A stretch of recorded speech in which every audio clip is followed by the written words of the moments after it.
get nasty on a Monday. It's the Fast Lane on 101 at ESPN with Andrew Marshy and Carey Davis. I'm Anthony Stalter. Jamie Rivers has the day off. He'll be back tomorrow. 2:03, your time check is brought to you by Clarkson Jewelers, an officially licensed Rolex jeweler. A lot to get to today on a Monday. We're going to spend a lot of time talking about football, NFL, college.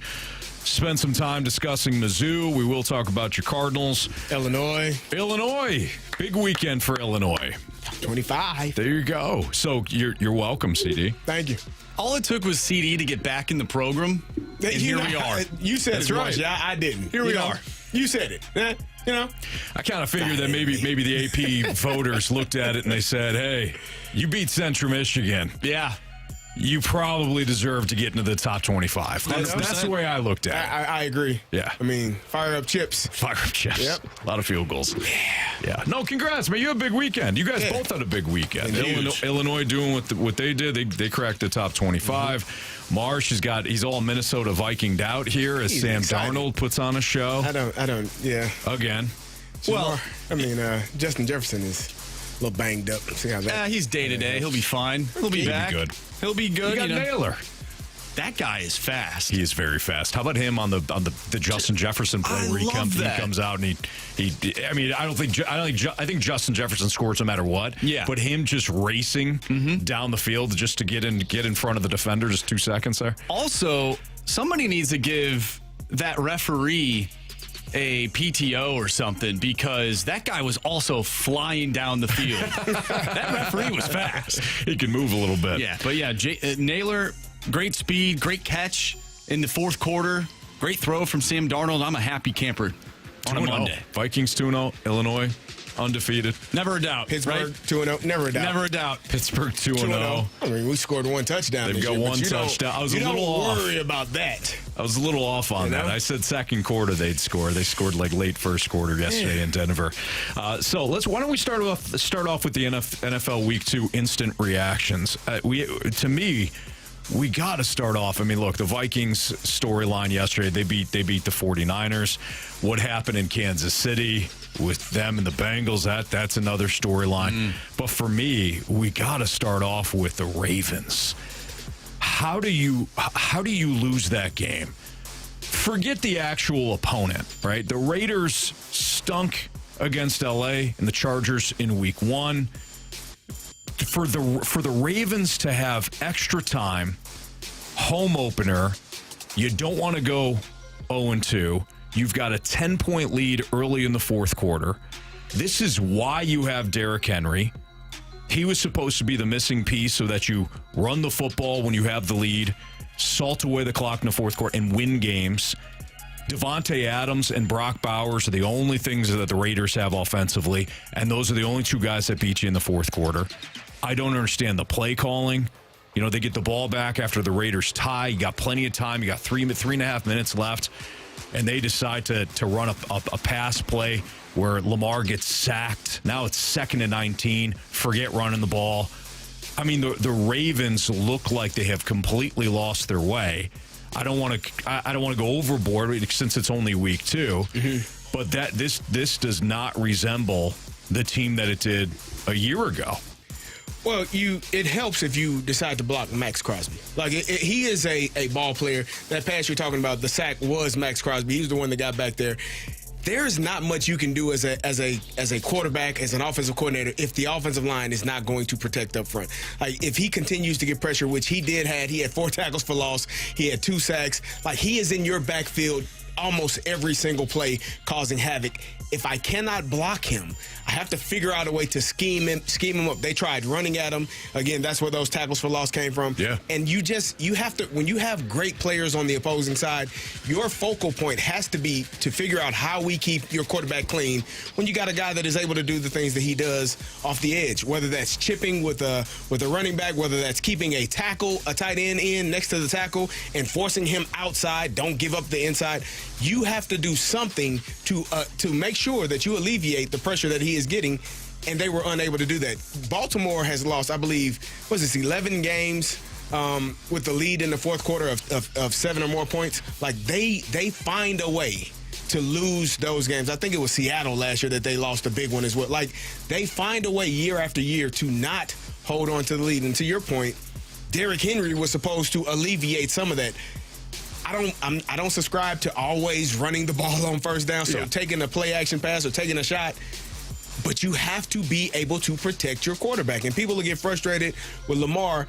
There is not much you can do when you're always looking up at the sky because there's a defensive lineman in your backfield. Like, you have to figure out a way to keep him clean. I mean, you look around the NFL right now, guys, and I feel as though these offensive coordinators are constantly leaving their quarterbacks exposed. I mean, it is a mess. Even if the quarterback does have time, so a lot of these young guys like Caleb Williams last night, the offensive line is a problem for the Bears. He has to take responsibility too, though. I mean, how many times you talk about ball placement? You saw DJ Moore at the end of the game there get frustrated because he's expecting that sideline throw. I mean, you got 4 feet where Caleb Williams can drop that pass in on a back shoulder throw, and he throws it, late and low, and it constantly gave the defender an opportunity to get the ball. But it starts up front. And Lamar Jackson yesterday, I think he was in shotgun when they had that first down play when the Raiders sacked and when it was a tie game.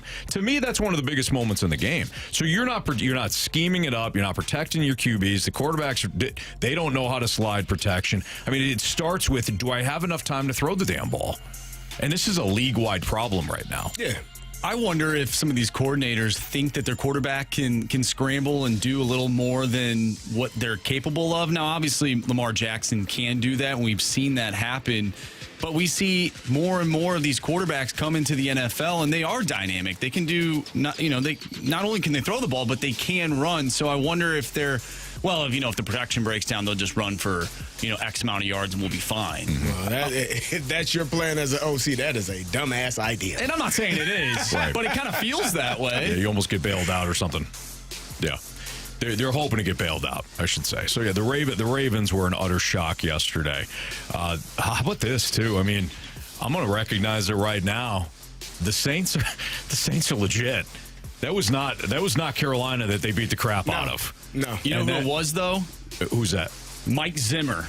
That's who it was. And they always do damage against Mike Zimmer. That was impressive. What Clint Kubiak has done with Derek Carr and that offense has been highly impressive. I mean, I'm going to recognize it right now. I'm going to take my lumps on that. I'm going to eat my crow, Saints fans. I mean, I still want to see more, okay? Because when you're running a lot of play action, a lot of throws are to the side, we're looking at an offense that looks like it's revolutionary. It's really not. It's just the Saints have the weapons. Derek Carr is protected, and he's making the plays when need be. But we got to give the Saints their due. Carolina's awful. Dallas is not. I mean, they got the pieces defensively. The Saints have made a decision, which I'm so thankful for, to feature their best player, which is Alvin Kamara. They have given him the ball. It was so mind-blowing the last few years when you would have Taysom Hill. With all due respect to Taysom Hill, he's gotten paid a lot of money. He's a gadget guy. He does everything. He covers kicks on special teams. He can play quarterback, tight end, fullback, running back. Beautiful. The ball should be in Alvin Kamara's hand as early and as often as possible. He is one of the elite players in this league and has been pretty much his entire career. They are saying, you know what?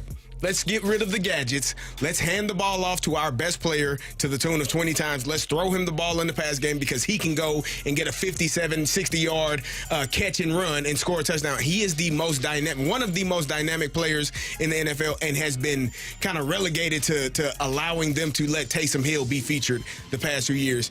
They have figured out, let's get this guy the ball. Let's make sure we get the ball in his hands. And he's showing you what he can do when he does get the ball. That was one of the most frustrating things to me, to watch a Saints game and Alvin Kamara be taken out of the game so they can run a gadget play with Taysom Hill. Yeah. For what? And clearly they have said, you know what? For what? Get my guy the ball. It's not about the X's and O's. It's the Jimmys and Joes, and he is a dude. Give him the ball. Dallas, meanwhile. Again. I mean, this is most teams have to play with a lead. That team really has to play with a lead. This is that game had the feel of the Packers wild card game from a year ago. When Green Bay went in there, it looked like Dallas didn't know what time kickoff was, and in a blink they were down 14-0 or 14-3 like yesterday. the Cowboys chased the entire time. Dak Prescott is a franchise quarterback. He's solid. But that is not somebody that you can throw where you're just going to rely on him to throw you back into a game. He has to be in a balanced offense. Well, you got to be able to run the football. They are a running back away from having any real success. Like that, CeeDee Lamb is going to get his targets. Tolbert got a bunch of targets yesterday. I know Ferguson was out, so they had the tight end Schoonmaker who stepped up in his place.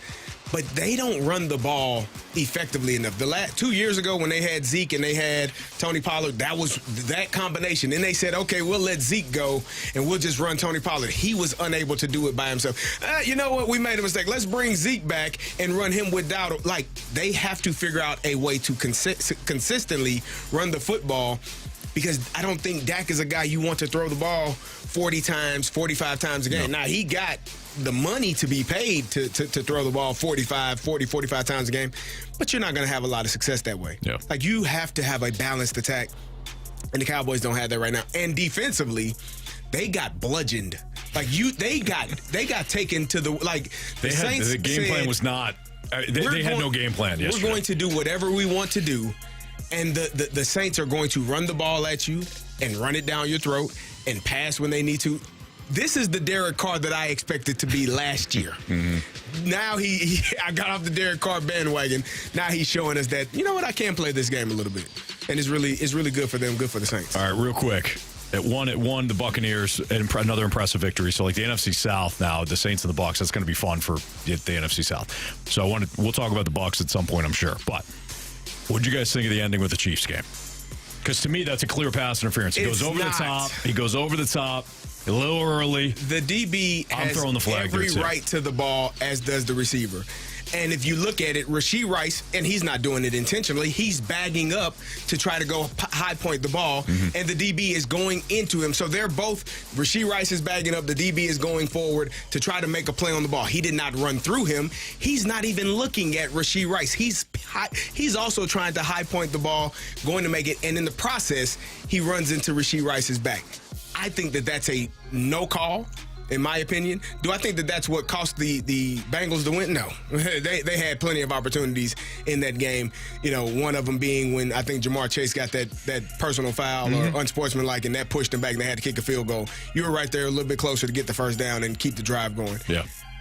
I don't think that that's a pass interference call. I don't think that that's what cost the Bengals the game, because I never believe that one specific play, whether it's the first quarter or the fourth quarter, cost you a game. Yeah. But that, to me, is not a pass interference. Thought it was interesting. I didn't see the flag thrown till Travis Kelce started complaining. I thought, in CD, obviously you think it's not a defensive pass interference. I thought it was, but I also thought that there was a hold on the play, too, by the Chiefs, which would have negated both. It would have negated the play. Yeah. So we do it again. I just find it hilarious that the Chiefs just keep getting these opportunities, and especially against the Bengals. Hey. It happened in the AFC Championship game a few years ago. And that was a penalty, but it's just hilarious that these things keep happening. Right. Well, the Chiefs are in a lot of close games. Yeah, you got to play perfect against them. You really can't make mistakes. To me it was pass interference. He's up over the top. He's too early on it. I'm with you, CD, in that you as a defender you have the right to the ball too. But for me, that was a pass interference. Set it up perfectly. You got the field goal as well. Harrison Butker kicks the game winning walk-off home run, field goal. Isaiah Pacheco though was hurt. Yeah, it looked like there's a lot of key injuries now. Pacheco, Justin Herbert. There was another one too that was Justin significant. Justin Jefferson, but it looks like he's okay. Cooper Kupp hurt his ankle. Joe Mixon got the drop tackle. Mm-hmm. And there were so many of those this weekend, and the referees didn't call any of them. Mm-hmm. And so, it was a few guys that got banged up this weekend. Amon-Ra St. Brown left the Lions game there late. All right, it's Fastlane on 101 ESPN. A lot to get to, like I was saying. Let's dive into Mizzou. Mizzou beats Boston College. Didn't look good early. Was that, concerning that their first real big test didn't look good early? Or do we got to talk about the fact that in the second half, man, Mizzou found the grit, found a way, and picked up a big win? We'll talk about them next on 101 ESPN.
One of the first big tests for Mizzou this season was Boston College, who they knocked off over the weekend. It didn't start well. They were trailing the Eagles. It looked rough there. They gave up the early touchdown, and then they had the snap and fraction where everybody kind of got confused.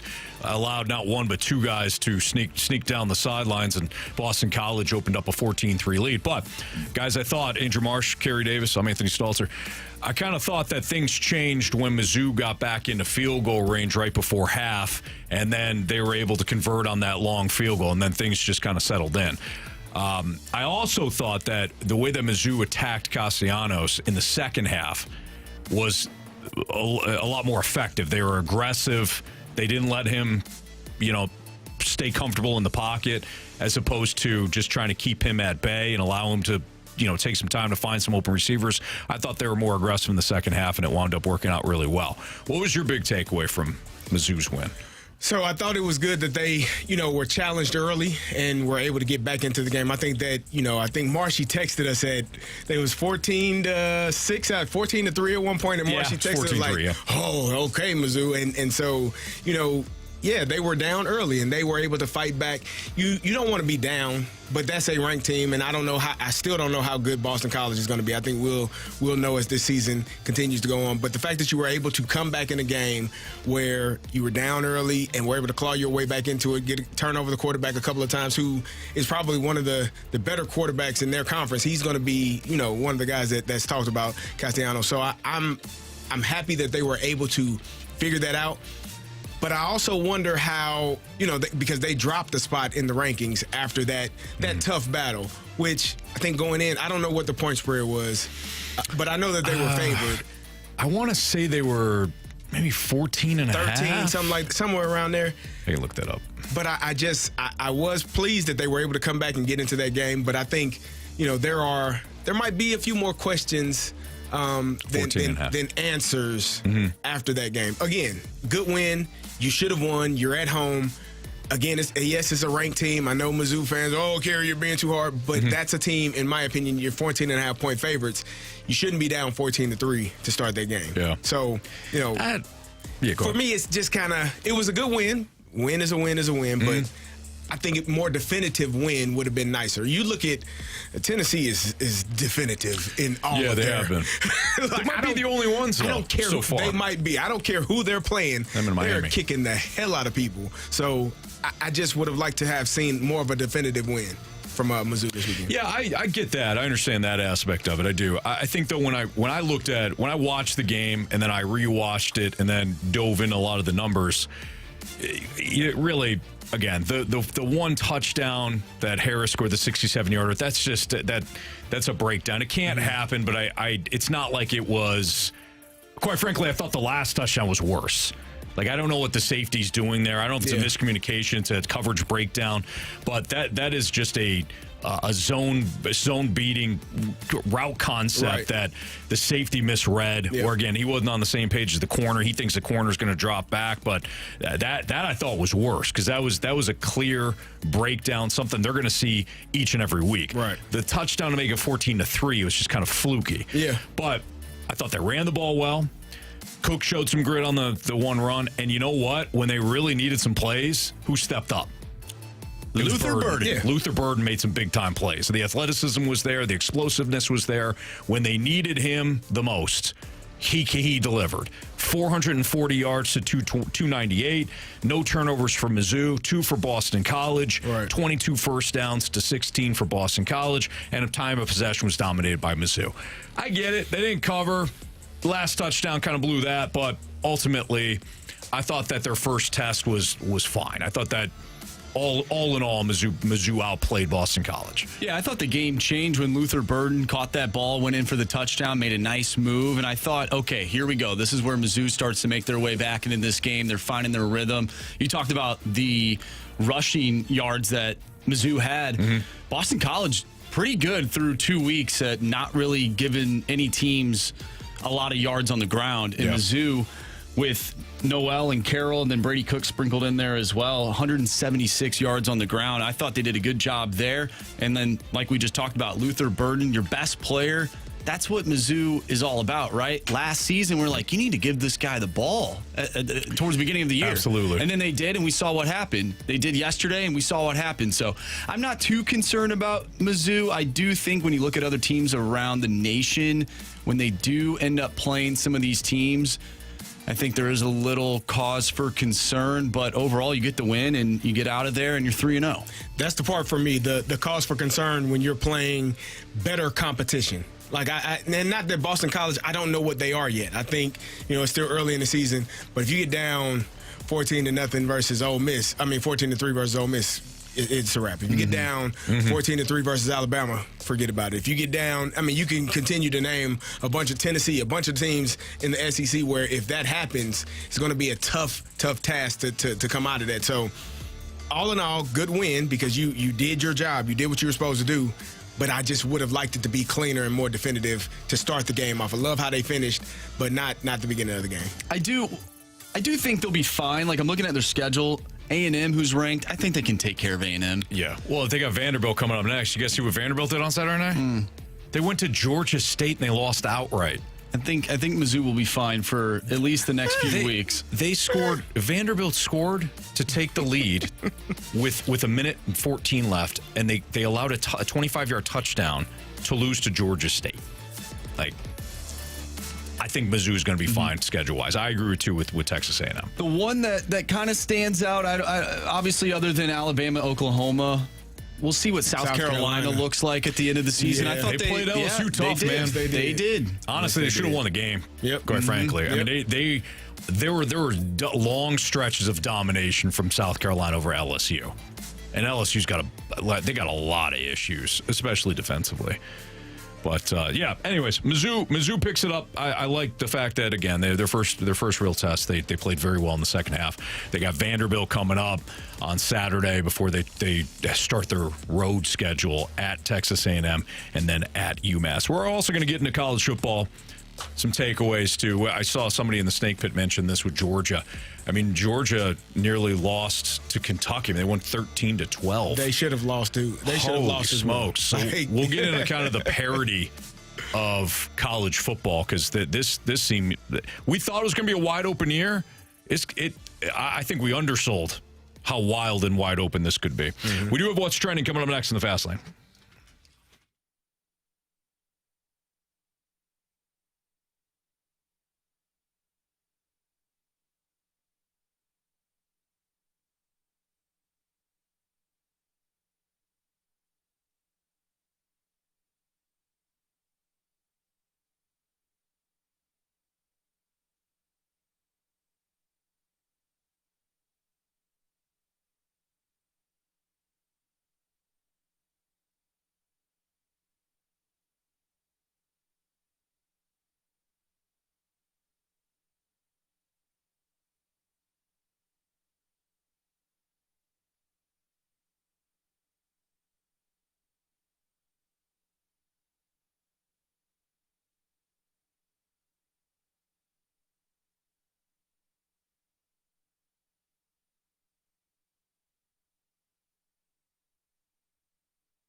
101 ESPN Sports Center.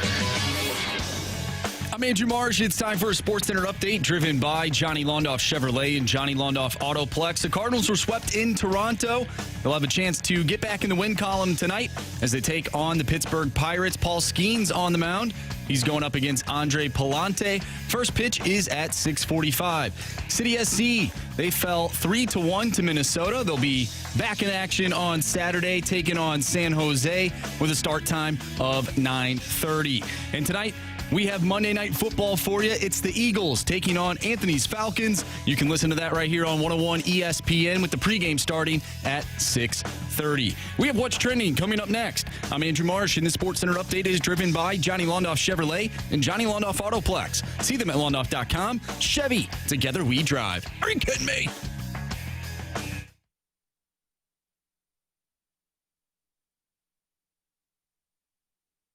It's time to find out what's going on in the sports world with What's Trending Now. Brought to you by Goodwill. Donate a car and get tickets to the St. Louis Cardinals.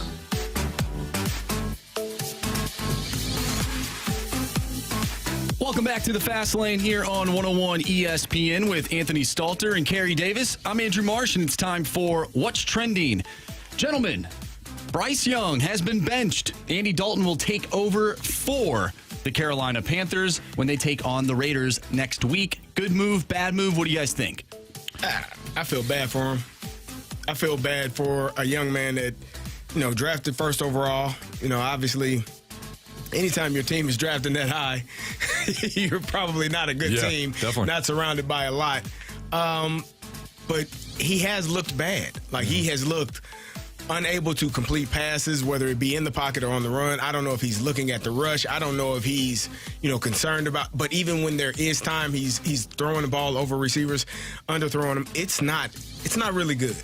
And it's this is the hard part about professional sports is when you come in with so much accolades and such high accolades and such high expectation, and you're not able to meet that, and then in your second year, you're being benched for a guy that is, I don't know how, Andy Dalton has got to be in year 14 or 15, right? Yeah. That to me is disheartening and is disappointing. Hopefully he can take some time and really decipher what's going on in front of him and figure it out. And because I don't know if you can blame the OC or the head coach. This is your second opportunity with a different head coach. It's frustrating and it's upsetting that he's going through this right now. But it hasn't looked good, and I think it's the right decision for the Panthers. It probably was it's probably the right decision for him too. Yeah. When it's all said and done, it's interesting. I really liked Bryce Young coming out of Alabama. I thought, from an accuracy standpoint, a footwork standpoint, he looked at Alabama like he could read a defense. You knew he was 5'10", 200. You knew he was slight. You knew he was smaller. All of those things were there. But I thought he was going to be able to overcome a lot of that based on his anticipation, the way he threw receivers open. But through one full rookie season and now 2 games, he looks every bit like a product of Alabama. Every bit like a quarterback who comes out of Bama where the passing windows are wide-ass open, and he's got one of the best offensive lines that, college football can produce, and some of the best weapons, and a running game and a defense, and he's a product. So I think it's unfortunate. We've seen guys later in their careers, Sam Darnold now, Baker Mayfield, Jared Goff, guys that kind of bounce around, Geno Smith, and they find their footing. I hope that for Bryce Young's sake, that happens well before he's got to move on to a second or third team. But like you said, CD, he has looked terrible. One of the things that happens with younger quarterbacks, and you probably all remember this, when Sam Darnold was like, I'm seeing ghosts. Yeah. Right? And they made such a big deal out of, he's scared, he's getting. That's not what he meant. He meant he's seeing things that aren't there, meaning he thinks it's a window and there's a person there, or he doesn't think it's a window. And so that's not what it meant. But when you're a younger quarterback and you're constantly being pressured, you stop looking downfield and you start looking at which one of you all is not going to block your guy, and I'm going to get hit in the face. Yep. And I think that that's part of also what Bryce Young is dealing with. is I cannot do my job effectively if the people around me aren't doing their job effectively. If every time I drop back and get to my fifth step, there's pressure in my face, be it the offensive lineman's back or a defensive lineman's hand or shoulder, it's hard to have success. So, probably giving him a chance to get out of the game, reset, and understand that there's going to be pressure at times. You do have to stick in there and look downfield and make throws. Mm-hmm. That's what separates the really good quarterbacks from the not so really good quarterbacks is I know I'm going to get hit. I do not care. I'm going to complete this pass regardless. And throwing with timing and rhythm, Correct. not just because like I give a lot of crap to Kirk Cousins. Uh-huh. Kirk Cousins, he does stand in the pocket for a long time. He will take the hit, but it's not about that. It's about timing, rhythm, anticipation. And like you said, CD, it's called your eyes drop. Right. You're dropping down to look at the rush, and that's what Bryce Young does. And I think Caleb Williams thus far has done that too. Well, speaking of young quarterbacks, we had an opportunity to see Arch Manning this weekend due to Quinn Ewers being injured. Thoughts on Arch Manning and the Texas Longhorns this weekend? Yeah, he looks every bit like a Manning. Well, not really. He can run the ball. He can run. Well, that's true. That's true. My bad. You're Stop right. that. I meant from a standpoint of this. He looks His like ability to play football. Yes, he looks like a quarterback. But you're right. expected. Yeah, the other guys couldn't move. Nah. Although Eli, I mean, come on. Nah. He wasn't a statue like Peyton. You think the way he escaped the pocket during the Super Bowl to throw to David Tyree? He didn't run it downfield. No, you're right. He did escape, though. Escape. You're right. Yeah. Last thing here, the Blues Prospect Showcase was this weekend. That gets me excited for hockey season. Obviously, we're talking football right now. I'm excited about that. But then it got me thinking, man, I am so checked out of Major League Baseball right now. The Cardinals just got swept. It's the same teams, essentially, at least in the National League. Yeah. The Mets, throw the Mets in there. Whatever, they've been there before. I'm just really checked out of baseball right now. Do you guys feel the same way? So when I talk The Cardinals about got swept this weekend? Well, there you go. Okay. when I talk about baseball being a regional sport, and when I talk about wild card teams, the wild card format, adding to baseball and not taking away, this is what I'm talking about. As soon as your team is either out or you sense that they're out, it is so easy to turn the page. Like when my Falcons go 0-2 tonight and they get the blank kicked out of them on Sunday night by the Chiefs and go 0-3, I'm still going to watch a lot of football in week 4. Well, that's probably because Michael Penix Jr. will be starting. Yeah, he'll be excited about that. That'd be nice. But you see what I'm saying? I mean, I'm not going to just flip the script here. Baseball's so regional that you're probably not watching Braves and Dodgers, even though that's a great matchup last night, right? For sure. I never flipped over. I was on Texans Bears. Oh, you missed Tommy Edman doing Tommy Edman things for the Dodgers? Apparently he's great. Who knew? But no, I guess that long story longer. I'm also checked out. This is why I think you need the wild card teams. Why you need the fan bases to stay in as long as possible. Because if the Cardinals were legitimately still in a wild card spot, we'd probably still be hanging in there. I'll watch the Cardinals. I mean, I want to see the young players. I want to see Jordan Walker hit home runs in Toronto and rip doubles to center field. That's fun. It's nothing else. Droid FX from the Snake Pit goes, I don't know, Anthony. I'm pretty checked out of the NFL already as the local Broncos fan. I'm sorry, man. Yeah. Bo Nix. You kind of knew it was going to be. He's terrible. He is not really good, man. And then, so here's the question that's going to start coming up. And I don't know if you're ready or prepared for this. Because people are going to start questioning Sean Payton here shortly. Because Drew Brees, obviously, is a Hall of Famer. Yeah. And when you have elite talent and you marry that with a coach that, is good, it's wonderful. But then when you don't have success, when you don't have that elite talent at the quarterback, well, what the hell are you doing? Ain't you the quarterback guru? Or was Drew Brees just that amazing and anybody could have coached him? Because this is the second, he didn't look good. Russell Wilson looked terrible. Yeah. Bo Nix, God love him. He doesn't look good, man. I never thought he was that good to begin with, though, as an NFL quarterback. Yeah. Well, I never really the Broncos saw did. the hype. They spent the first round pick on him. Well, they also signed Russell Wilson. I There wonder. you go. So maybe it's an organization thing. They have yet to really nail down a quarterback since Peyton Manning was there. Absolutely, yeah. Man. I'm going to give Sean Payton a little more Okay, time. you go ahead. You do that. I mean, his play I calls also- are like a minute long, too. That's probably problematic as well. I also wonder if you gave him some of the truth serum, whether or not he did want Bo Nix, like if it was his guy. Because let's keep in mind the Falcons screwed everything up by taking Penix. So I wonder if he What felt did as Dix though go? 14, 10? Yeah. 14 in that area? So in that area. Yeah. Nobody forced him to take a quarterback. I know, but what Not are you at gonna, 14. What are you going to do? Come on, man. Run it back with Russ? Well, they got a No, good who's backup out of quarterback. here? He's Jarrett out of Stidham? They got another good backup quarterback, too. 12, Bo Nix was. 12? Yeah. Who's the backup quarterback there? He was in New York. Zach Wilson. He didn't even dress. Old Zachy Wilson's He there. not even dressed for the first game. Maybe he will moving forward.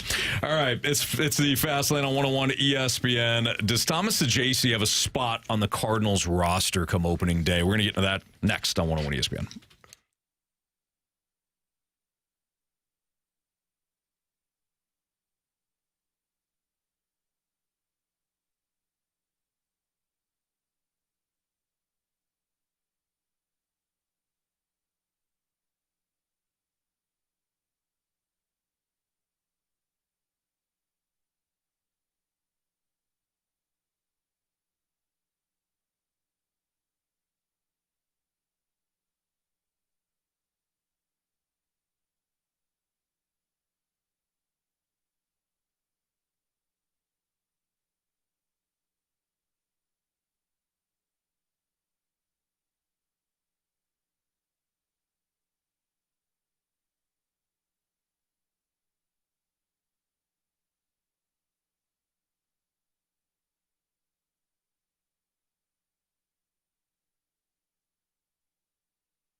pitch. Swing and a drive down the left field line. Saggese's just hit his first big league homer. That was Chip Carey, Bally Sports Midwest on the call. Thomas Saggese continues to play well for the Cardinals since he got called up. The question is, does he have a spot on the roster for opening day next year? It's Fastlane on 101 ESPN. Andrew Marsh, Carey Davis, Anthony Stalter, Jamie Rivers. Off today. He'll be back tomorrow. What do you guys think? Because there's kind of to me, there's an opening, but he's also a young player, so you don't want to just have him on the roster as a part-time or platoon player. You probably want to carve out some significant playing time for him next year. So is there a spot for him, and at whose expense if you include him on the roster next year? I think there is a spot. I think you have to go into spring training with the mindset that we're going to get the best players out of spring training, and we're going to figure out the best 9 that are going to play on this field every single day, and we'll go from there. And if that's not your mindset, if you just say, oh, guys have a position, we're solidified in what we have based off of the last 2 years, you are fooling yourself, and you're doing your team, your organization, and your fan base a disservice. So for me, I think, yes, there is a spot for him, and I think it comes down to probably Lars Nootbaar. Like, as crazy as that may sound, because he's not going to play center field because you got Siani and Scott there. You know that you're going to give pretty much every opportunity for Jordan Walker to be the right fielder. If Thomas Saggese is your everyday second baseman, it probably means Brendan Donovan, who has shown more than enough and that he's more than capable, that he's your everyday left fielder. Unless you move on from Brendan Donovan, which I don't know why you would do that. Right. So I think, but that's what competition does. Like, it forces people to be the best version of themselves. It forces you, Lars Nootbaar, to not only be really good in the outfield, but be really good at the plate. Because if you're not in either spot, then, you know, Brendan Donovan can have that, and Thomas Saggese can play second base, and we'll figure it out. So I think that that's the name who is probably on the chopping block if Thomas Saggese is somehow, some way, your everyday second baseman. Well, what does that mean, too, for Nolan Gorman? Yeah, he was the name that came up for me. I just think that he's probably going to start the season as the everyday second baseman, given what he's doing now in Memphis, and he's hitting home runs and whatnot. I honestly don't even know if Saggese would be in the organization that could trade him for whatever reason. We saw the same thing kind of happen last year. Richie Palacios came up, and obviously he was hitting a little bit better than what Saggese is, had some more runway too.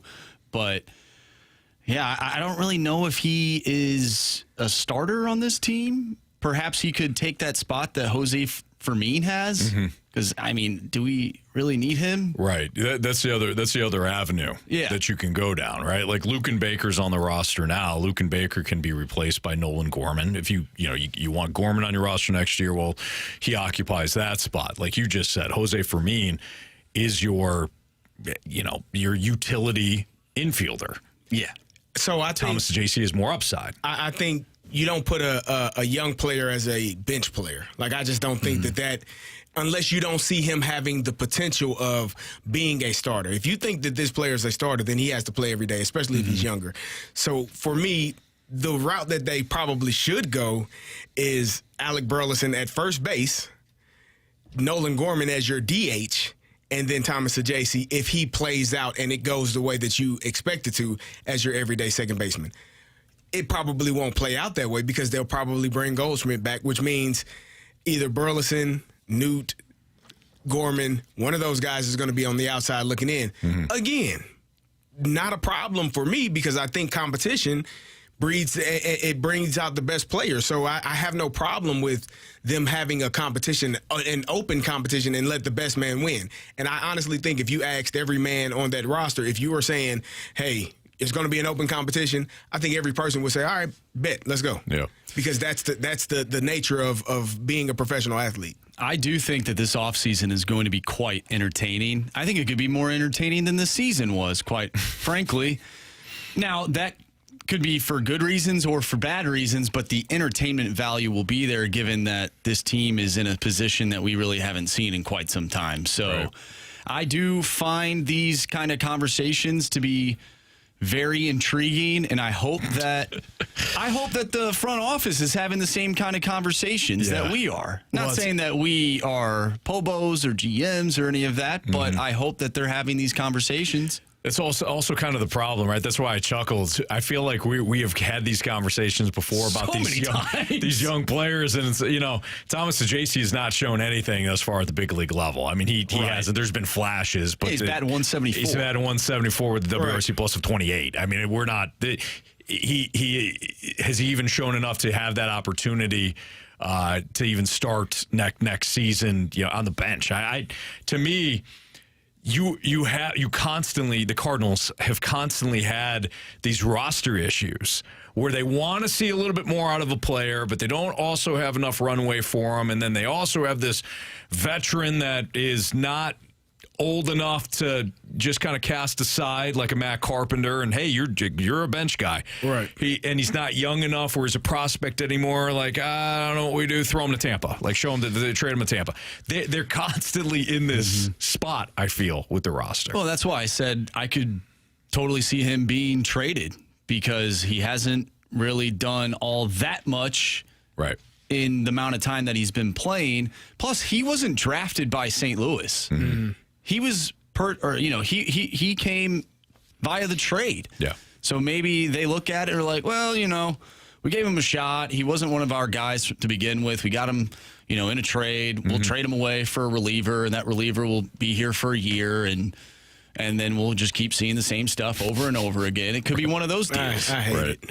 I hate it. Like I hate it. Like, I just feel like, the Cardinals are always a year behind in their decisions. Like, it takes them a year to figure out, he wasn't good. But you really saw, and I'm not talking about Saggese here. I'm talking about some of the other players that, because we got a text, well, we need to trade Nolan Gorman. For what? What are you going to get? Right. You're a year too late. The unknown makes people more apt to say, David, I don't know. The potential of what a player is versus actually knowing what a player is. Mm-hmm.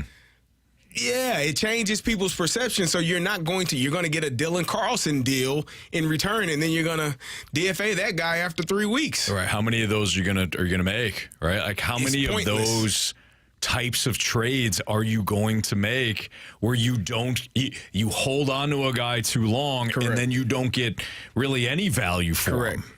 We got a few texts from the text line. I totally agree with what these texters are saying. We have one from the 870. Saggese's literally been here for a week. Why are you acting like he's had a month of consistent playing time? From the 314, guys, he's 22. LOL, pump the brakes. This is what this team has done to us. Well, they're making us just question all these different things about a player that's only been here for a week. Well, we also, in fairness to us, we did point out the fact he's hitting 174 with the WRC plus of 28. Sure. So, I think you did say that. Yeah. But we're talking about 2025. I don't think anybody is talking about the right now. No. The expectations. Like, we are at the point now where we can start planning for the offseason. Like 1, 2, 3 Cancun. Can we not? No? Look, what we're doing. Are we going? I mean, if they're inviting, hell yeah. What we're doing right now is called rosterbation, okay?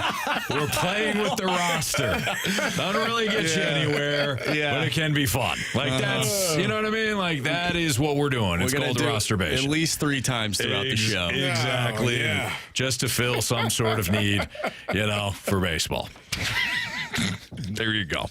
All right, it's a Fast Lane on 101 ESPN. Let's get to, why don't we do this? Why don't we go to Marshy's NFL Week 1 game notes? We did this last Monday. It was a lot of fun. We each highlighted 3 things that we wanted to talk about from the Sunday that was. Obviously, no Jamie today, so we're down 1 notes. But let's get to Marshy. He had a big weekend with his Vikings. I'm sure he'll lead us off with Sam Darnold and company next on 101 ESPN.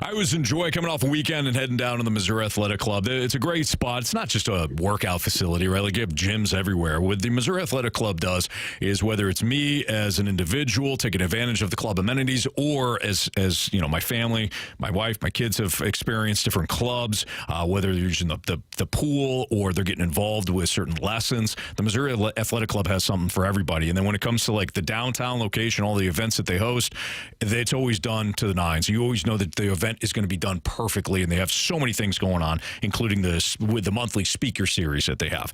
Love the Missouri Athletic Club. That's my MAC.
Your time check is brought to you by Clarkson Jewelers, an officially licensed Rolex jeweler. Carey Davis, Andrew Marshy, Anthony Stalter. No Jamie Rivers. Jamie's off today. He'll be back tomorrow.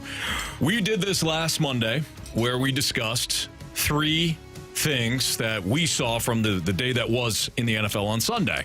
Called our game notes. Marsh, you're up first, man. What's your first game note? Well, obviously, I'm going right to Minnesota. They take down the 49ers.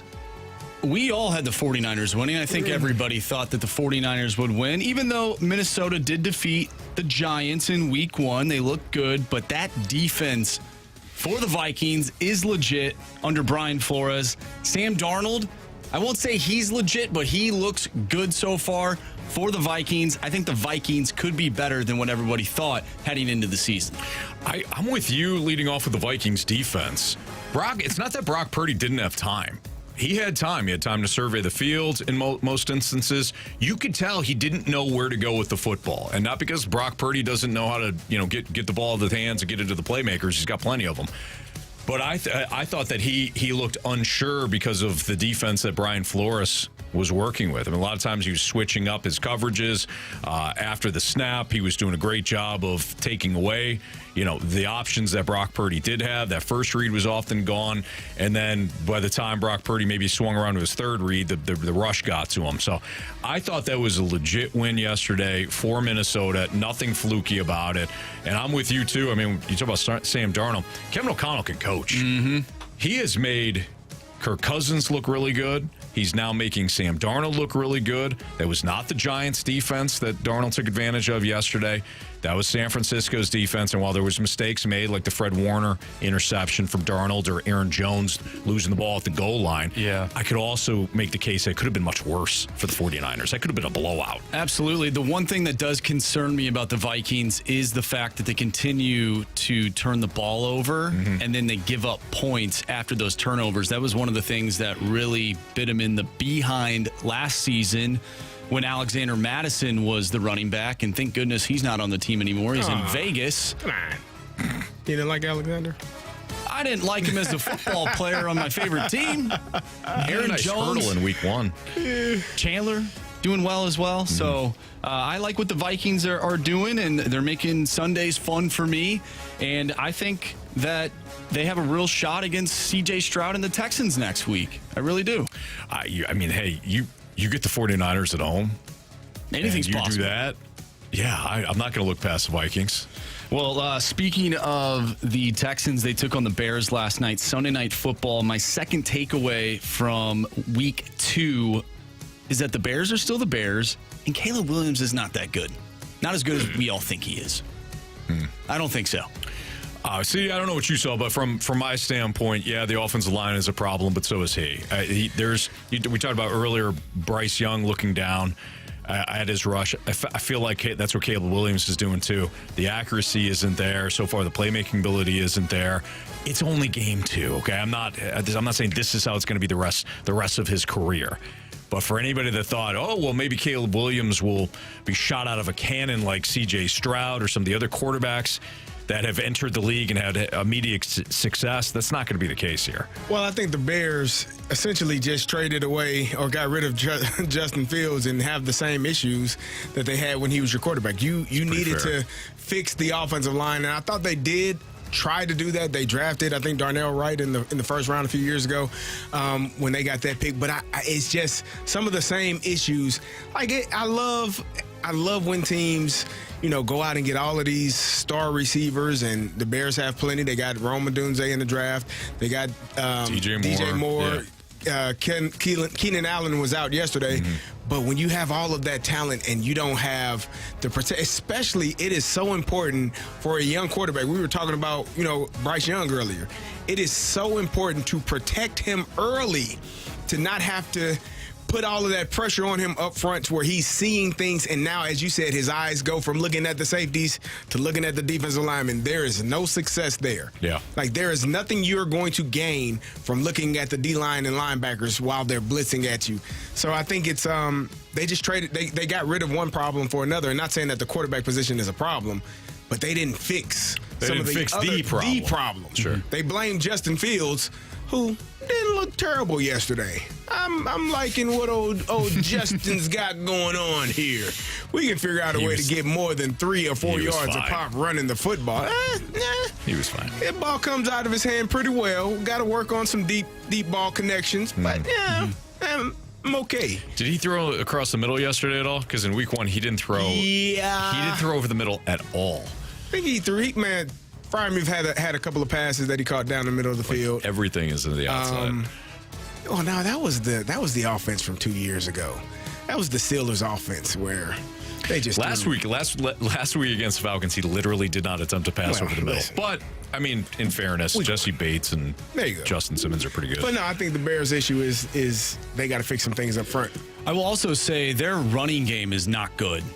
Like Swift, every time I saw Swift get the ball, he maybe got like 3 yards. Yeah. Maybe. Again, the It's gotta be offensive better. line. It's The gotta be offensive better. line is absolutely a problem. I cannot blame everything on the O-line, though. I mean, you have got to throw some sort of rhythm. Like, you've got to get the ball out. You have to anticipate.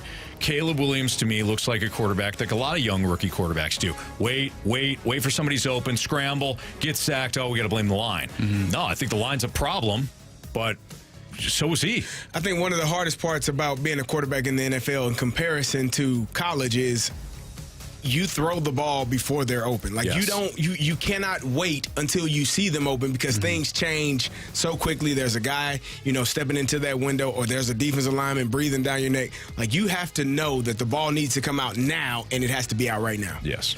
Last thing for me, a lot of upsets in week 2. I don't think that's going to happen every single week. I think the Ravens are going to be fine. I think the 49ers are going to be fine. I think the Raiders aren't going to be a good team despite beating the Ravens. I think the Cowboys are going to be fine. There's some teams that lost this week, and I'm looking at it. Wow, that's a really bad loss. But overall, I think things will go back to normal. Hopefully, my Vikings are a part of that. But I do think that, and we talked about this last week. You said, hey, it looks like things really haven't changed in the NFL. Yeah. They did this week. I think by mid-season, we'll start seeing, hey, these are some of the same teams that we're used to being in the playoffs. Yeah. They're going to come back to being what they are. I think week 2 is just somewhat of an anomaly. It is tough, man. It's tough when you don't. I mean, none of these guys are playing preseason anymore. Yeah. That's, in my opinion, one of the real problems. The tackling isn't there. Yeah. The issues that you probably had a year ago, you're still working on. You're trying to iron out things. But I think the lack of the preseason. This is the preseason for a lot of teams now. Yep. It really is, offensively and defensively. So you're right, Marsh. You want to give to me? I'm going to give credit where credit's due. The Saints look good. The Bucs look good. The Vikings look good. But to your point about like the Ravens and some of these teams that we're used to, they're gonna iron it out. Yeah. They got good coaching. The Ravens, I think, will be the Cowboys did nothing this offseason but pay their quarterback a lot of money and their receivers a lot of money. And so, what else did they add? The Cowboys? Yes. Yeah. Nothing. Okay. Oh, Zeke. I don't think the Cowboys. They re-added him. I think the other teams that we talked about losing, the Ravens, I think they'll be okay. I think the Bengals will be okay because I thought they played really well despite losing that game. But the teams that lost this weekend that were really a shocker to me, the Colts was one. Man, they look terrible. They were awful. Terrible. They looked bad. Anthony Richardson, as eye-popping as he looked in week 1, he looked as eye-popping in a negative way. Correct. That was an awful game. That was a terrible game. And that team, the Colts and the Cowboys, for me, those were the 2 losses where I'm like, What the hell? And the Jaguars as well. Oh, they're not good. And the Jags Dude, as well. Doug Peterson's going to get fired. I'm going to have to just take the L on Trevor Lawrence. Yeah, thank you. I'm going to have to take the L on that. I've held on for dear life thinking that Trevor Lawrence and what I saw at Clemson and what I saw 2 years ago is still in there. Can I add? No, thank you. Can I add the other quarterback that I told you that they are 1A and 1B in how they are? Can I guess? You know who it is. Somebody I like, obviously. Young quarterback? Ish, yeah, sure. He's you. I think him and Trevor Lawrence are the same. Will Levis. No, hell no. I don't like Will Levis. Nah. Oh, I thought we were looking at the negatives. No. but he's a quarterback. He's a quarterback that people say is elite. I like. But him and Trevor You Lawrence. better not say Josh Allen. No. Okay. Wait, hang on. And I think his coach knows it, which is why they're winning football games. By running the ball? Yeah. Oh, you guys are going to be so upset hold with up yourself here. when you I hope it's not Baker Mayfield. No. Oh, Justin Herbert? Yes. No, get out of here. Okay. I'll let go of the Trevor Lawrence rope. You let go of Justin Herbert as well. I'll hold on to the Herbert. We'll talk about it. I think that's one of my picks I got on here. All right. Yep. Yeah, I'm not gonna. You're gonna hold on. Yeah. You just hold on until you're. I'm a stubborn man. I do know this. I thought you were gonna say I do know this, and then you're adding to something. You were just responding to me. I do know this. You know yeah. that I'm stubborn. Correct. Okay. Wow. That hurt You're a lot. an Aries. That hurt. Yeah. We're twins. That's what do true. You mean? Same thought process. Indeed. All right. What has been one disappointing, and we're just going to choose one here. What has been one disappointing aspect for the Cardinals this season for you? Just one. Why? That's next on 101 ESPN.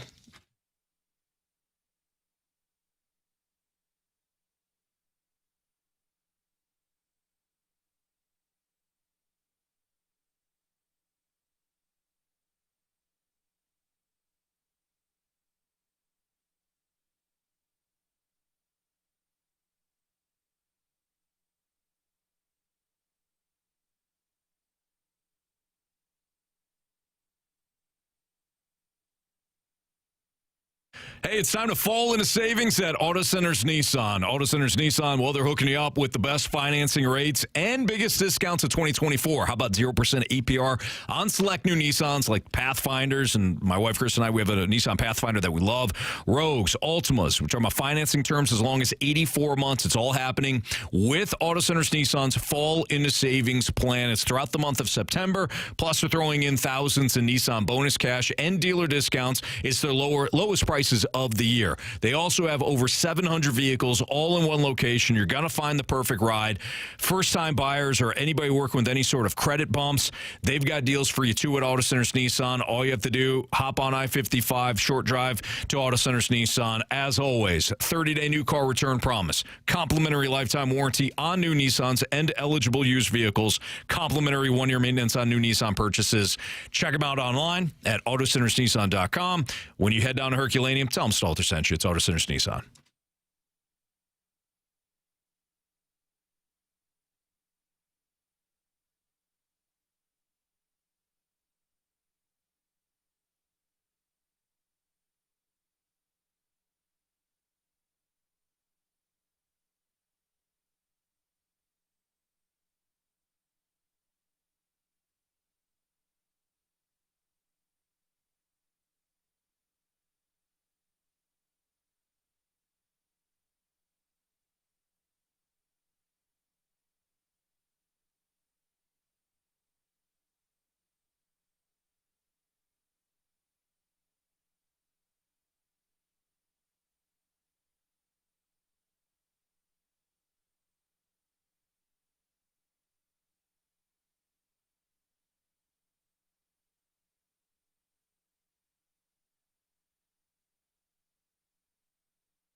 With Andrew Marshy and Carey Davis, I'm Anthony Stalter. Jamie Rivers will be back with us tomorrow. He's got the day off today. One thing that has been disappointing about the Cardinals this season, okay? One aspect of the Cardinals That's disappointing. Now, Carey, I'm looking at you when I say this because I feel like you'll have the snowball effect and you'll start small and then you'll start to pick it up and then you'll start to add. All right, don't do that first. Give us the most disappointing aspect for you. Or I can kick it over to Marshy. Lack of power. Oh, that's the most disappointing aspect. You told me to pick one and to stick with one thing. Okay. Now, I could run through probably 5 to 10 things. Don't do that. But you said one. Yes. The inability to hit the home run at a high clip. Okay, now when you say inability to hit They don't do it. You knew exactly where I was going with that. They don't do it. They lack it. They lack power. Yeah, overall as a team. As a team. I'm kind of curious here, since you brought up the lack of power, where the Cardinals are overall as a team when it comes to home runs. So shall we play the guessing game? Oh. Total home runs as a team thus far through 150, 149. I just looked at it. You just looked at it. I just Okay. saw it.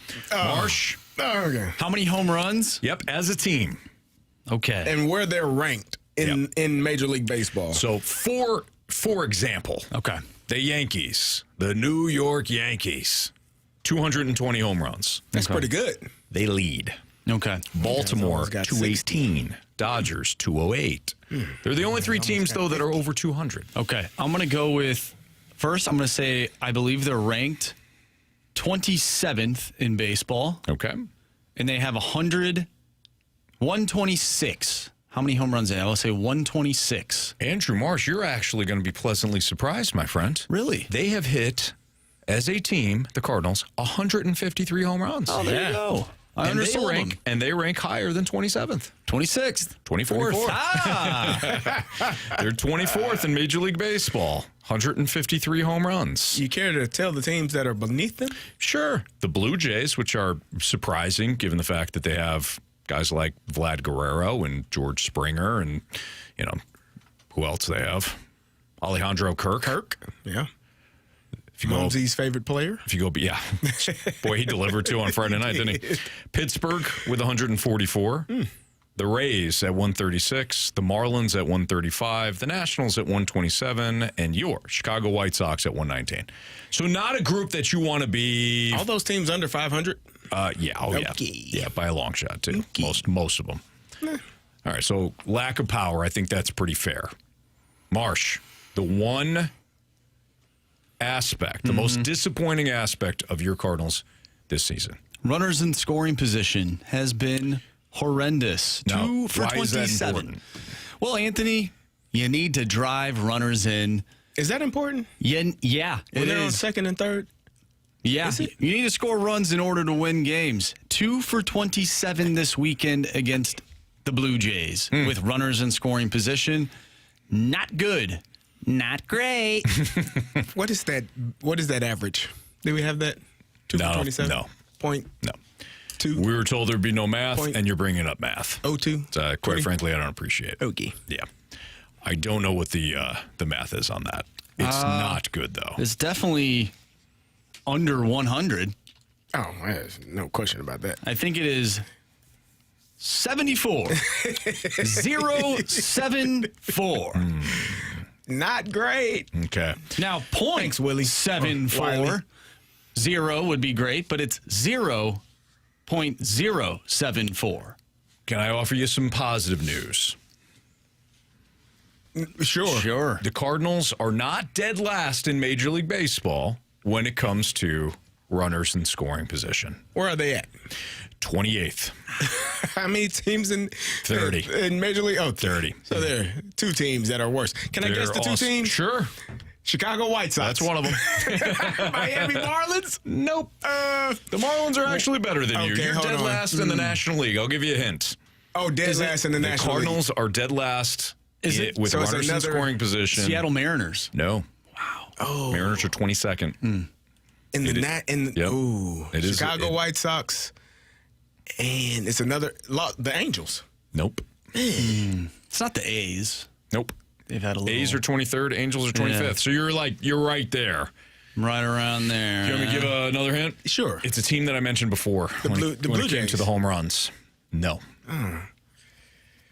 Toronto is 17th. Oh, I hope it's not the Yankees. It's not the Yankees. That would be Yankees are 6. ridiculous. Yeah. I have no clue. Snake Pit's playing too. It's not Oakland. The Rays. The Tampa Bay Rays. Oh, wow. Are 29th when it comes to runners in scoring position. Yeah. So, okay, so home runs, lack of home runs, lack of power, lack of runners in scoring position. So offense. Two good things. Are we looking at maybe the pitching, Anthony? I know you're high on pitching. I am high on pitching. See, to me, I actually took a more broad approach. You guys focused in on one aspect of like one statistic. I think that's great. That was the criteria. That's the criteria. I'm more in line of the lack of development for Jordan Walker. I mean, that's very specific. Yeah, but I mean, like from a statistic standpoint. Gotcha. I think that's the most disappointing thing because it takes away, it kills a lot of your hope, a lot of your optimism. Mason Wynn, phenomenal year. Could you imagine if Mason Wynn and Jordan Walker both had a great year? Mm-hmm. Now, I don't know how much changes from a standing standpoint, right? But if you could just lean on those two guys, you have some optimism.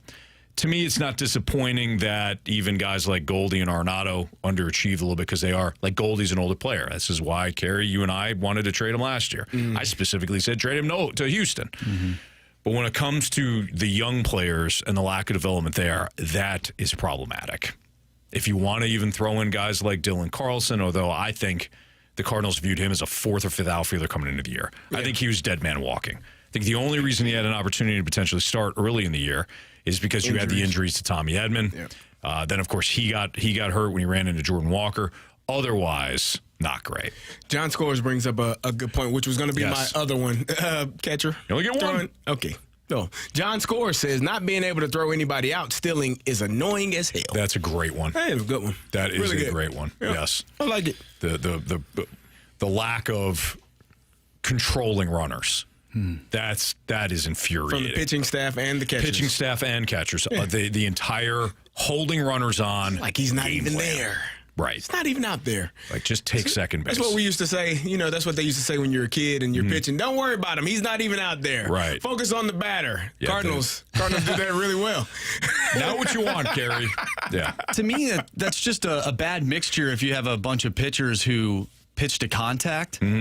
And there's bound to be guys that get on base. That's just what happens. And so the fact that you have pitchers that pitch to contact, but also the combo of pitcher and catcher that can't hold runners on, that's one of the reasons why you are where you're at. Marsh, you ain't wrong. The Snake Pit also says, this is MD 2020, the lack of transparency from the front office. That's a good one as well. Certainly. Frustrating. All right. It's Fastlane on 101 ESPN. Do you want to do some advice from former athletes? You want to do that one? Let's do that. So if you got questions, we have one former athlete today in Carey Davis, 314-399-9646. We're all former athletes, Anthony. To some degree, sure. Yeah, I think people have enough real life, hey, I didn't really do much after high school experience. So I think we'll still probably lean on you, Carey. But nonetheless, you're right. We're former athletes too. Yeah. Advice with former athletes, got a Will Levis point, a Jamar Chase point, but if you have something else that you want to bring to the table, Air Comfort Service text line 314-399-9646. Again, advice with former athletes next.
101 ESPN Sports Center. I'm Andrew Marshy. It's time for a Sports Center update brought to you by Saliga Heating and Cooling. The Cardinals got swept over the weekend in Toronto. They'll take on the Pittsburgh Pirates tonight, 6:45 first pitch. Andre Palante on the mound going up against Paul Skeens. We just got done talking about your St. Louis Cardinals. What has been one disappointing aspect of this season? If you missed that conversation, make sure you go to 101ESPN.com or check out the free 101 mobile app. Just head to the podcast page and you'll find our full shows there. And it's all brought to you by Dobbs Tire and Auto Centers. City SC loses 3-1 over the weekend to Minnesota. They'll take on San Jose on Saturday with a start time of 9:30. And we'll have Monday Night Football for you right here on 101 ESPN. Eagles and Falcons with the pregame starting at 6:30. Coming up next, we have advice with former athletes. I'm Andrew Marsh, and this Sports Center update is brought to you by Saliga Heating and Cooling, an independent American Standard heating and air conditioning dealer.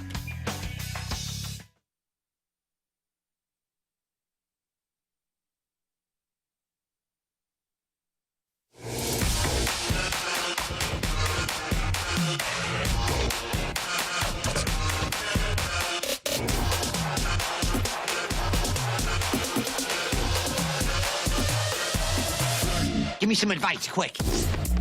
So we've been doing this every Monday. It's worked out quite well. I think people will enjoy it. It's advice with former athletes. Today, no Jamie Rivers, but we do have our guy, Carey Davis. And Marsh, you wanted to set things up with a conversation involving one current starting quarterback who got taken to the woodshed by his head coach. Yes, that would be Will Levis, who continues to make dumb plays and turn the ball over. Here is Brian Callahan on Will Levis after the game, and he did not pull any punches when it comes to his young quarterback. I think the camera caught it pretty clear, if I had to guess. So, I was upset. It was dumb. It was the same exact thing he did last week, and he cost us points in the red zone. And that is what it is. He's a grown-up, and he knows better. And so, I was really irritated that he cost us 3 points in a game that we probably needed it. So there's a few things after hearing that clip. One, how do you respond if you're Will Levis, who is a grown-up? Yeah. Two, what do you do as a head coach after saying that and essentially calling out your player to the media? And three, if you're a teammate, how do you get behind a quarterback who continues to make dumb plays on the football field? Well, Will Levis is a young quarterback. He's only has 11 starts in his NFL career so far, not even a full season. He's going to make mistakes. As a head coach coaching a young quarterback, I mean, you took the job in the offseason, right? Mm-hmm. You weren't nobody forced you to be there. There are only 32 of them available, and you took the one that was available to you if you're Brian Callahan. I think that there's a better way to handle that. Like you can, and more so in the coach's office or in the film room when you're going over film, and not so much out in public, especially with a young quarterback, with a young player. I don't know who else you got to replace him, right? This is going to be your quarterback. You drafted him in the second round after you drafted Malik Willis in the third round the year before. Like, you are going to. This is going to be your guy probably for the next 2 or 3 years. Are you going to be the head coach for the next 2 or 3 years? Who knows? Now, there is a level of frustration with turning the ball over in the red zone when you have an opportunity to score a touchdown or, at worst, kick a field goal. Like, you never want to turn the ball over. You want to end every drive. We say end every drive with a kick. If it's a punt or a field goal or an extra point, let's end the drive with that. That's the mindset.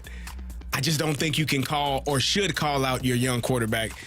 That was a dumb decision. He's a grown-up. He should know better. He's still a young player who has not had a full season of starts yet in his NFL career. For me, and here's the thing, he wouldn't, and this is the part where I get frustrated because people know who they can talk to in a certain way.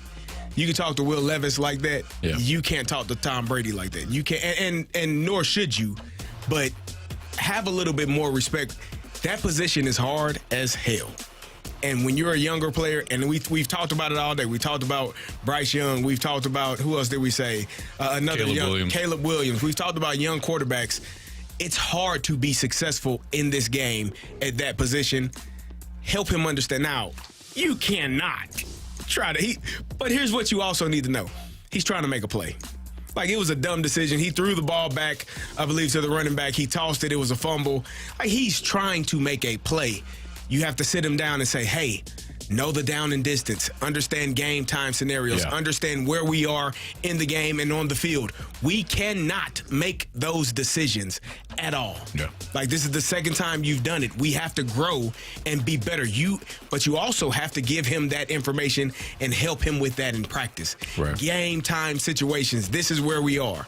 Like, those things help. So yeah, I didn't necessarily like it because he's a young quarterback and you don't want to ruin his confidence. Yeah, you can't. As much as we appreciate the fans, like when the coach speaks like a fan, and that's what Callahan did with Will Levis.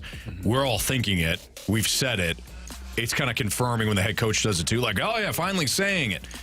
CeeDee's right. I mean, you cannot have a quarterback that feels as though that his head coach doesn't have his back, and that's his perfect spot for Callahan to say, "Hey, look, man.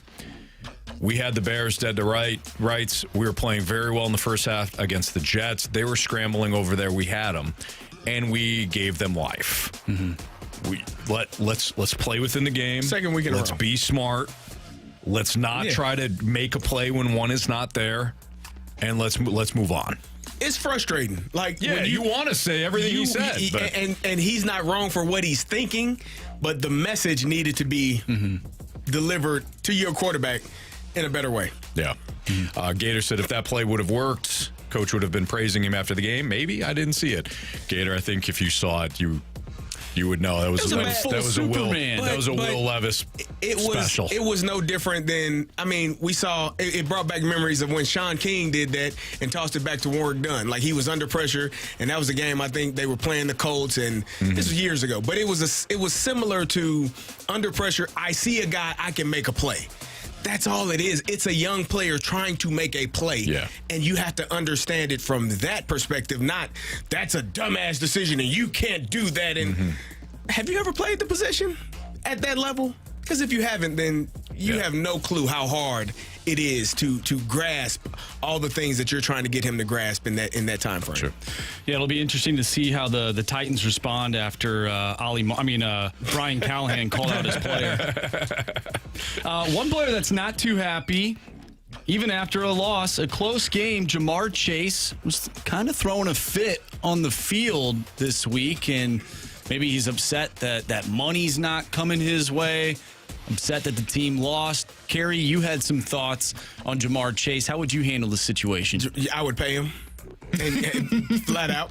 He's upset, and it's like you can watch his demeanor on the field. He's going to go out there and do his job. I think he had to take out a insurance policy on himself.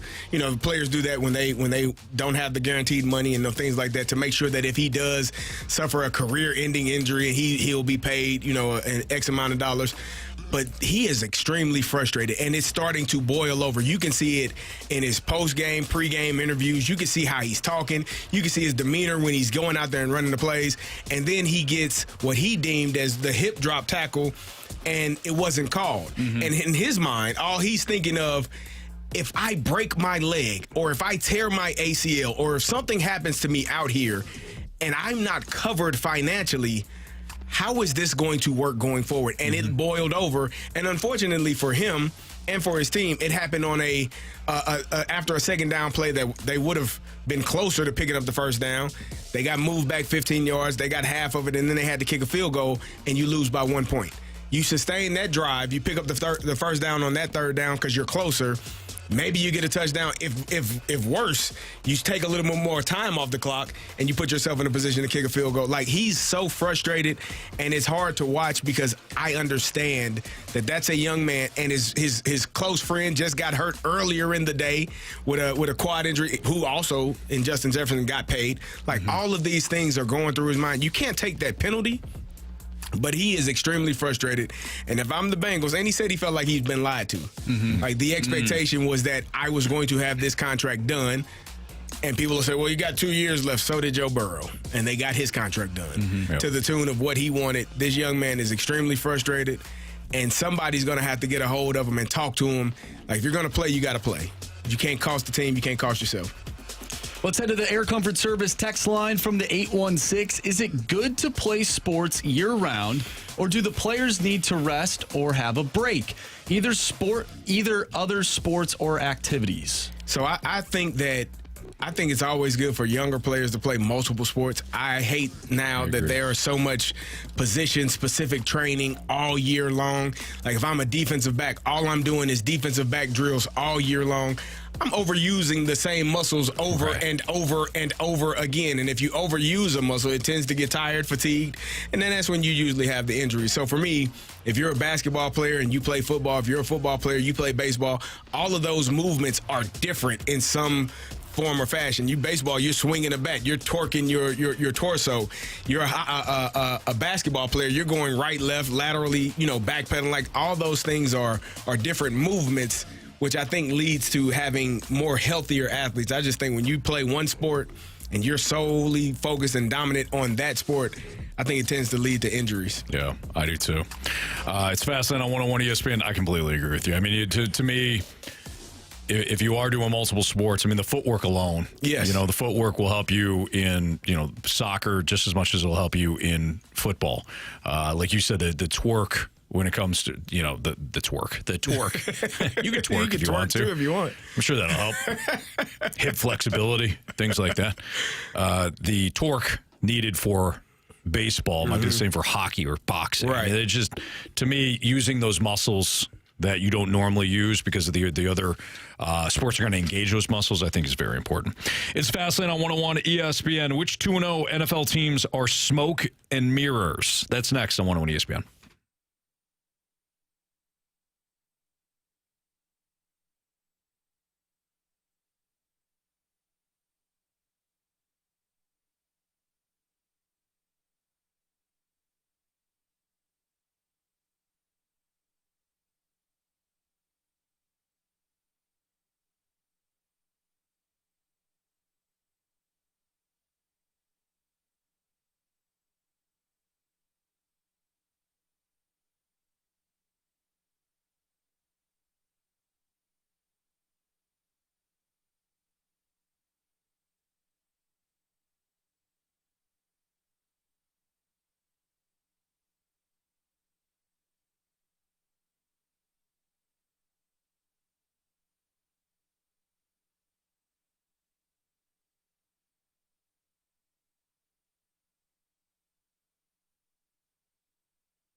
It's a fast lane on 101 ESPN.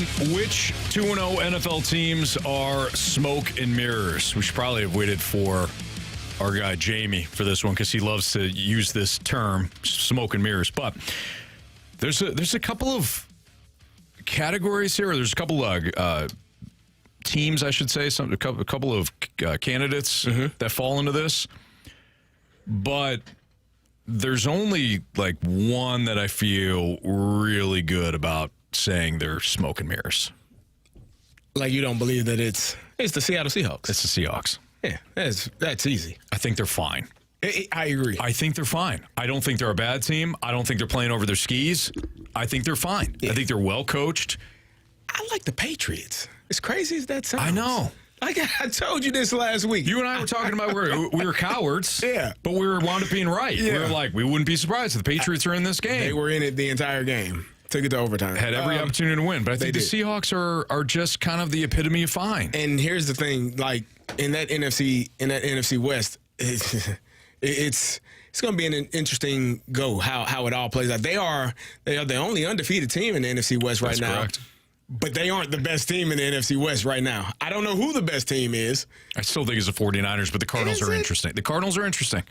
Because they took it to the Rams. With Christian McCaffrey out for an extended period of time, let's keep an eye on it. That's all I'm saying. I think that's fair. It's going to be interesting to see. But, yeah, I think the Seahawks are definitely that team that you look at and say, they're probably not 2-0. Right. The Texans are 2-0. There's another one. You don't like the Chargers at all? No, actually, incorrect. I do like the Chargers with how they are taking care of their business. J.K. Dobbins looks good. There you go. I'm going to say one that you're going to. It's the 2-0 team. It's the Steelers. No, it's not. You got one touchdown on the year. It's fine. It's fine. Have you seen our defense? Can I interest you in a top-tier defensive output week after week, and we're going to get after the quarterback? Highsmith, T.J. Watt, we'll meet at the quarterback. Defense is awesome. Yeah, defense get to the quarterback. Awesome. I think it might get a little more challenging than a one-legged Kirk Cousins. You know, and Bo Nix. You say that. Bo Nix was drafted 12th overall. He was highly touted as a quarterback. And Kirk Cousins was paid a lot of money. So those guys obviously can play football. It's funny you mentioned two things that have nothing to do really with football. Those guys clearly can play football. Overdrafted. Can clearly play football. Those two guys. You know, one touchdown. One offensive touchdown. What about Skull? I kind of dig what the Vikings are doing. I think that was an impressive win yesterday. Their defense, and that is the difference. We can talk about their defense, but not the Steelers' defense. No. Okay, I'm just asking. Well, hold on. At least they faced the 49ers and Brock Purdy and all their weapons. Now the Giants, forget it. Like the Steelers have a great defense. I think the Vikings they're making their way up to having what I believe is a really good defense. The difference is that the Vikings have playmakers on the offensive side. Like they have you are correct. They got a quarterback who can throw the ball downfield. Mm-hmm. The Steelers have a quarterback that can throw the ball downfield. They don't have any other than George Pickens. I see why they were trying to get Brandon Ayuk. They should have done more. They do need a playmaker They have one. Mm-hmm. One guy. They got Van Jefferson and they got Calvin Austin and they got they got Cordero Patterson who was playing in the backfield yesterday. I love that guy. I love him too, but just on special teams. I think he's outstanding. He should return every kick known to man. I agree. The Steelers have nothing outside other than George Pickens. If I am a defense, I'm going to put two guys on him and say, you figure it out. You other two guys, you other three guys. Pat Freiermuth, I love him as well. He's a guy that can catch passes. But he's not. He's not keeping me up at night. Right. He's not spreading. And it for me, watching them in their pass game, we can blame a lot on Justin Fields. I don't think they're dynamic in the pass game because they don't have dynamic pass catchers, and that's their problem. And my thing with the Steelers is I don't like anything about the Steelers passing game. When they do, except for George Pickens. When they do ultimately end up causing turnovers, can their offense respond off causing the turnover? I think they can. with a lot of FGs. Chris Boswell kick this ball, There you man. go. Have you seen Chris Boswell make the plays that he makes? He is spectacular. I think they can turn any drive into an FG. I really do. Every one of them. Every one of them. How many FGs do you think there are in a Steelers-Washington Commanders game? Oh, they had 6. They had 7 yesterday. Was it 7? The Commanders? Yeah. Probably a lot. Over 15. Mm-hmm. 15 and a half. This is how bad the Giants are. I believe they're the only team to have 3 more touchdowns. Or not 3 more touchdowns. The only team that scored more touchdowns or whatever than the team that they played. And still lost. And still lost. Yeah. I think it was, sounds about right. Yeah. What was it, 1? No, I thought it was. What was the final score? Oh, no, they did have 2 touchdowns because I think Wan'Dale Robinson had 1, and so did your guy Malik Neighbors. Yeah, it's 21-18. So, yeah. I just. Or was it 3? No, it was 20. I think it was 3. I don't think they converted on the 2-point conversions. Oh. Anyway. That's terrible if you lost. Yeah. So I'm going to go over the 2-0 teams. Okay. The Bills are 2-0. That to me, that's not smoke and mirrors. I know you. Man, let's hold on. Yeah, you're not gonna say it, but you're just gonna be like, we'll see. Steelers smoke and mirrors right now. Defense not, but offense, come on. Texans 2-0. They didn't look great last night, but they're not smoke and mirrors. I don't think the Chargers are smoke and mirrors. I think Harbaugh. I think that's a really good, competitive team. I love it. That so far has played 2. Blood donors, unless it's Baltimore. unless you're Baltimore, then all of a sudden Gardner Minshew and company is Boston College. Okay. The Chiefs, they speak for themselves. The Eagles will be 2-0 tonight. They won't be smoking mirrors. Do the Chiefs speak for themselves? Yes. Okay. Yeah. I just wanted to ask. The Chiefs could not easily. They I don't want to say could easily. be 0-2. They could be 0-2. They could be 0-2. Honestly, you could say that about any team. They could be really, 0-2. but it has come down to the wire on both games, and you expect the Chiefs to handle their business, but they did play 2 solid teams, 2 rival games, at least now in this, with Pat Mahomes. And that's the toughest draw so far, 100%. I think, of any team, right? 100%. So far. They're not smoking mirrors by any means, but they could be 0-2. What I learned about this week, about football, from this weekend is I don't know anything about football. Because some of the teams I'm with you. that I just knew, like the Cowboys, I knew the Cowboys were going to roll against the Saints. No. I don't know what you're doing. I have no clue what the Dallas Cowboys are doing. The Chicago Bears, thought, Caleb Williams would be a little bit better this week. Nah. I thought the Green Bay Packers were going to get dusted. Nope. Nope. I don't know anything about football. I think that's what the conclusion I came to. I'm with you from my standpoint, too. Cardinals, yeah, take it to the Rams in the manner in which you do. Amazing.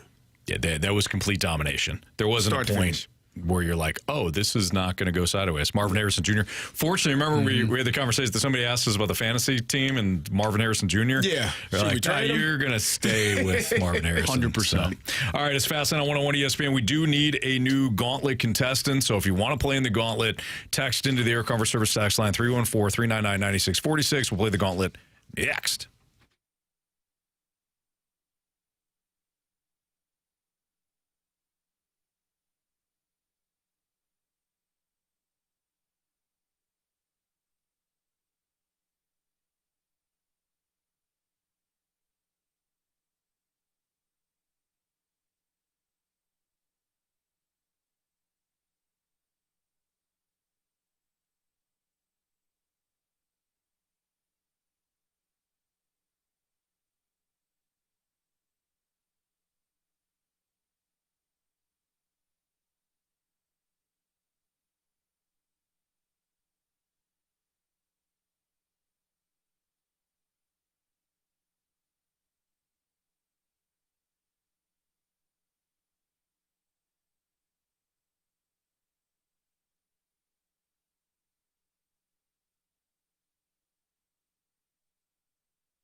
categories, one challenger.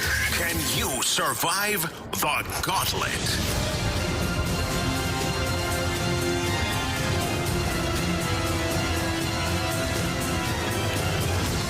402, your time check is brought to you by Clarkson Jewelers, an officially licensed Rolex jeweler, with Andrew Marsh and Carey Davis. I'm Anthony Stalter, and we welcome in Chris. What's up, Chris? Hey, fellas. How's everything going? Oh, it's going well. How are you guys? We're doing great. Appreciate you. All right, is this your first time or new? This is going to be time number 2. Time number 2. Okay. How'd you do the first time? I believe you took me down 2-1. Oh, defensive struggle. Yeah. Absolutely. All right. Now, is this a revenge spot for you, Chris, or are you taking on either Marsh or CD? So I'm going to do the same thing I did last time. I'm going to let you guys pick. Oh. Whoa. Okay. I think he should have to pick. You know what I'm saying? I'm going to pick. Let's pick Marsh. All right, Marsh, you do it. Okay. Yep. You got Marsh today, Chris. Sounds great. Good luck, buddy. All right. So All right, good luck to you. Because I don't feel like Marsh has been selected that much. Marsh loves this, too. Yeah. He lives for this. But it's a Monday. He's in a great mood with the Vikings. I got the Falcons on tonight. I'm all nervous. So Don't be. I shouldn't be. No. Yeah. You And really actually, I'm shouldn't. not. It's A.J. Brown is out. Yay. Okay, sorry, I tried. Fonte Smith at 200 yards. All right. Chris, go ahead and tell Marsh to spin the wheel. All right, spin that wheel, Marshy. All right, so Marsh is going to head now to the cone of silence. Chris, is there a category you're hoping for? I'm going to say that I don't have a category I'm wishing for because I don't want the wheel to burn me. That's smart, That's the man. best way to That's go about smart. it. Now, Carey, you can see the wheel. I can. cannot. It is baseball. Baseball been very, very good to me. All right, so thank you, Carey. 4 baseball questions, Chris. All worth 2 points. If you ask for the options, those questions become worth 1 point. Are you ready? Yes, sir. All right, here we go. Question 1. Over the past week, Tommy Edman has slugged 5 home runs for the Dodgers. I don't know if this was updated last night or not, but the bottom line is he's hit a lot of home runs. But can you tell us the Dodgers' all-time leader in home runs? Who's the Dodgers' all-time leader in home runs?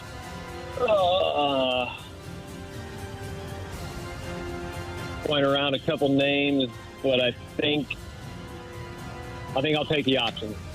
Duke Snyder, Gil Hodges, or Steve Garvey? Yeah, let's go with Duke. Final answer? Final answer. Question number 2. Despite their weekend sweep of St. Louis, the Blue Jays remain without a division title since 2015. That team, however, went 93-69 and was managed by whom? 2015 would have been Matheny, right? 2015. So I think I'm going to go with Mike Matheny. Final answer. All right, question number 3. In the summer of 2003, Bo Hart briefly became a Cardinals cult hero. Whose fractured hand paved the way for Hart's promotion to the big leagues? Did you say the year there? I'm sorry. Sure. In the summer of 2003, Bo Hart briefly became a Cardinals cult hero. Whose fractured hand paved the way for Hart's promotion to the big leagues? 2003.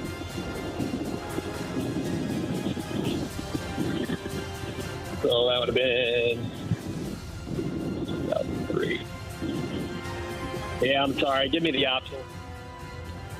Kerry Robinson, Miguel Cairo, Placido Polanco. Yeah, Polanco was the one I was thinking, but you threw in Cairo. That's something, too. Which means it's probably Robinson.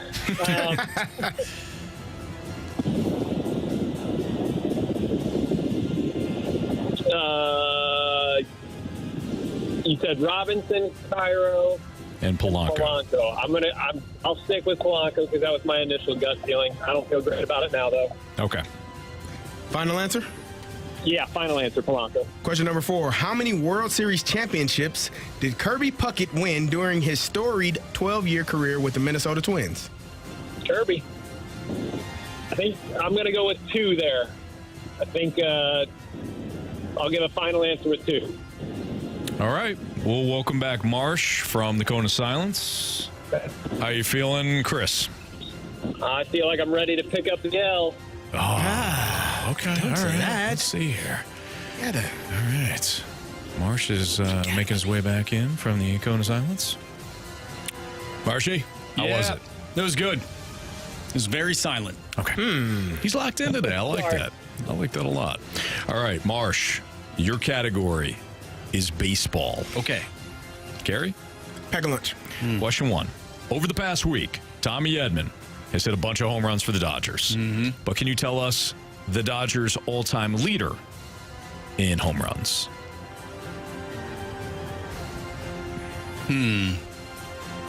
Options. Duke Snider, Gil Hodges, Steve Garvey. Who's the... Name those again?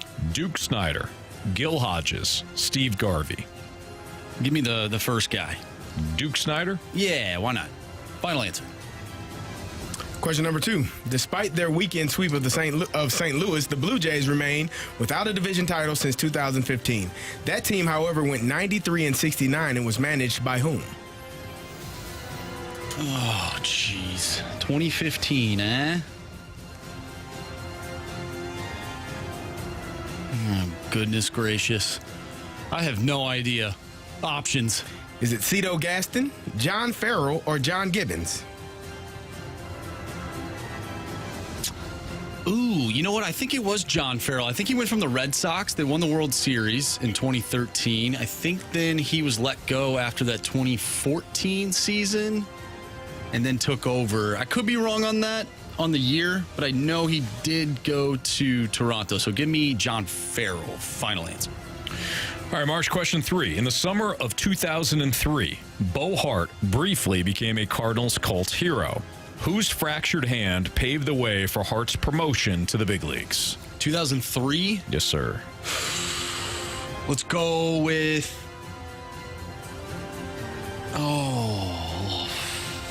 Let's go Tony Womack. Final answer. I'm not too confident in that. Question number 4. How many World Series championships did Kirby Puckett win during his storied 12-year career with the Minnesota Twins? Okay, so he hit the home run in the early 90s. Was he on that 87 team? Because they only have 2, I believe. It's either 1 or 2.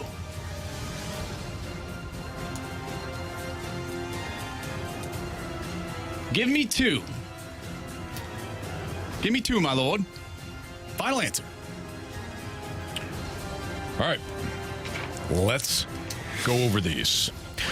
Over the past week, Tommy Edman has slugged a bunch of home runs for the Dodgers. But can you tell us the Dodgers' all-time leader in home runs? Chris, with the options, you took Duke Snider. Marsh, with the options, you said, give me the first guy. Who's Duke Snider? Correct answer is... It is Duke Snider. Nice job, guys. We have a 1-1 tie. How many World Series championships did Kirby Puckett win during his storied 12-year career with the Minnesota Twins? Chris, you said 2.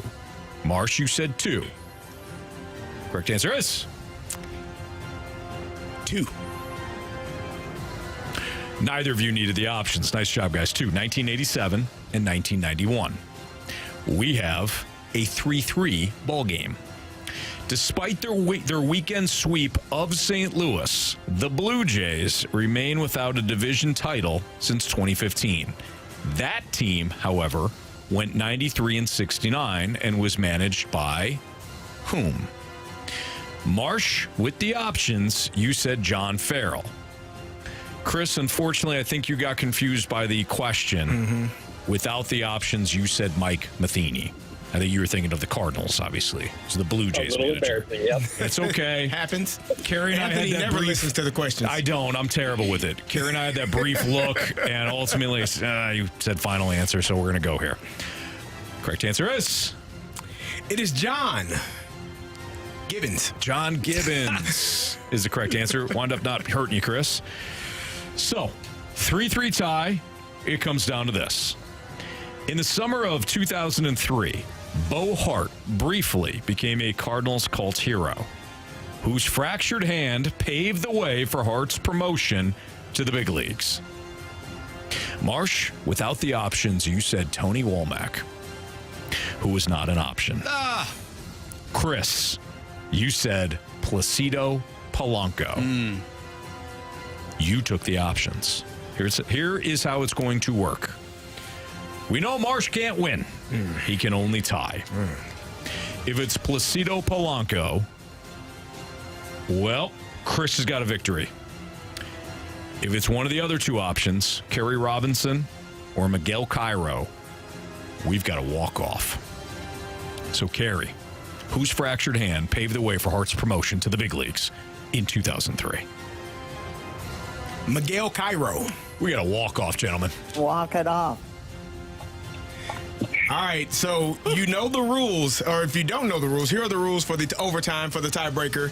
Marshy is going to write his answer down. Chris, don't say anything until we get the answer from Marshy, and then you immediately have to tell us your answer. Okay? Sounds good. Yep. All right, we talked about Kirby Puckett in his 12-year storied career. How many home runs did Kirby Puckett have in his 12-year career? Marsh is writing his down. Chris, you're going to hold off? I have no idea. All right, Marsh wrote his down. Chris, what's your answer? I'm going to go with 321. Okay. Give me a second. I think I got it, but Gary's doing some math. all right. Marshy, what was your answer? 131. Chris said 321. We got a winner. How many home runs does he have? 207. Ooh. Chris. You have chosen poorly. You lose.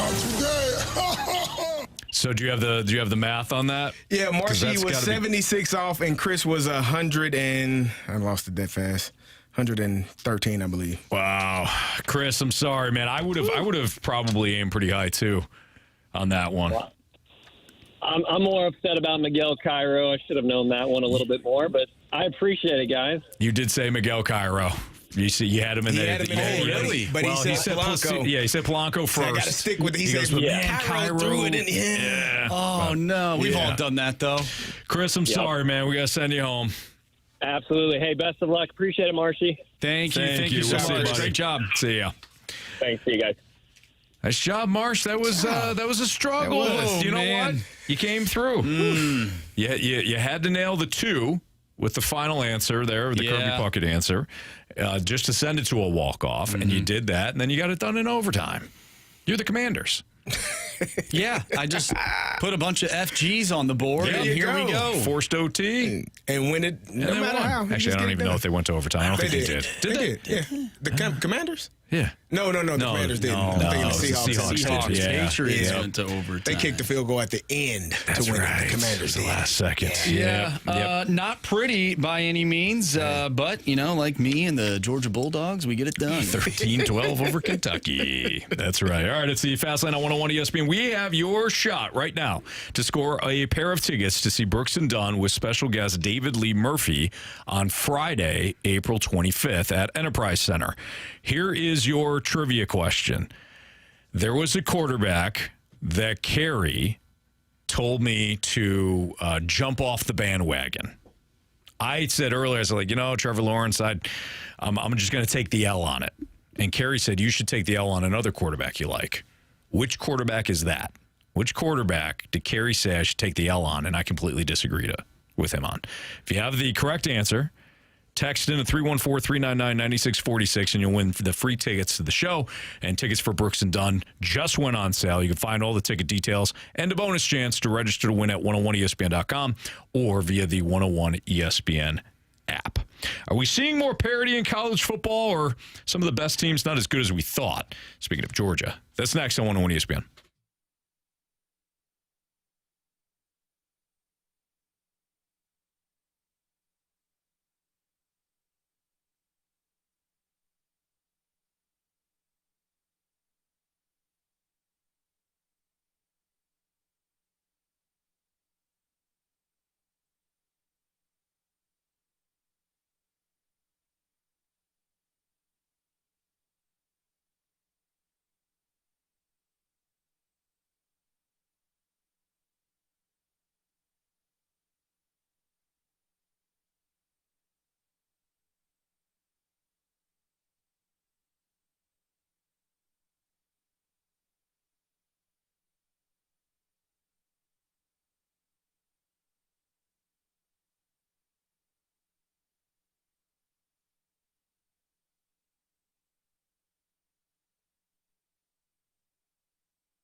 My friends at Mosby Building Arts, they've got 3 ways for you to save on new siding for your home. Think about upgrading siding to improve the look and feel of your home and upgrade that curb appeal, right? A lot of times we think about redoing a new bathroom or maybe redoing the kitchen. Mosby Building Arts are fantastic for that. They give you your own, your own team to come in. They'll design the kitchen, design the basement, design the bathroom that you're looking for, and they'll do it right, and they'll take all the measurements, and it's perfect, right? You have your own team working for you. But think of also ways to upgrade the look outside. And they've got, like I mentioned before, the 3 ways to save on new siding for your home. One option is to go with a free garage door with that new siding, or 12 months, no payments on the new siding project, or 10% off siding. So 3 ways to save throughout the month of September, but this deal does end on September 30th. So you want to give them a call at 314-909-1800. You also visit callmosby.com. But if you're looking to have new sidings, to have new siding and upgrade that look outside, whether you're selling your home or you just want to continue to enjoy the home that you have, Mosby Building Arts, they are the team to call. Again, 314-909-1800. Call Mosby.com. Tell them Stalter sent you. It's Mosby Building Arts, the right remodeling company.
So, Marshy, you and I were talking before the show about college football, and I had pitched the idea that, we thought that parity was going to reign supreme in college football, and that's exactly what we're seeing. But then you countered with, and I quote, "Or are the best teams in college football not as good as we thought?" And you got me thinking.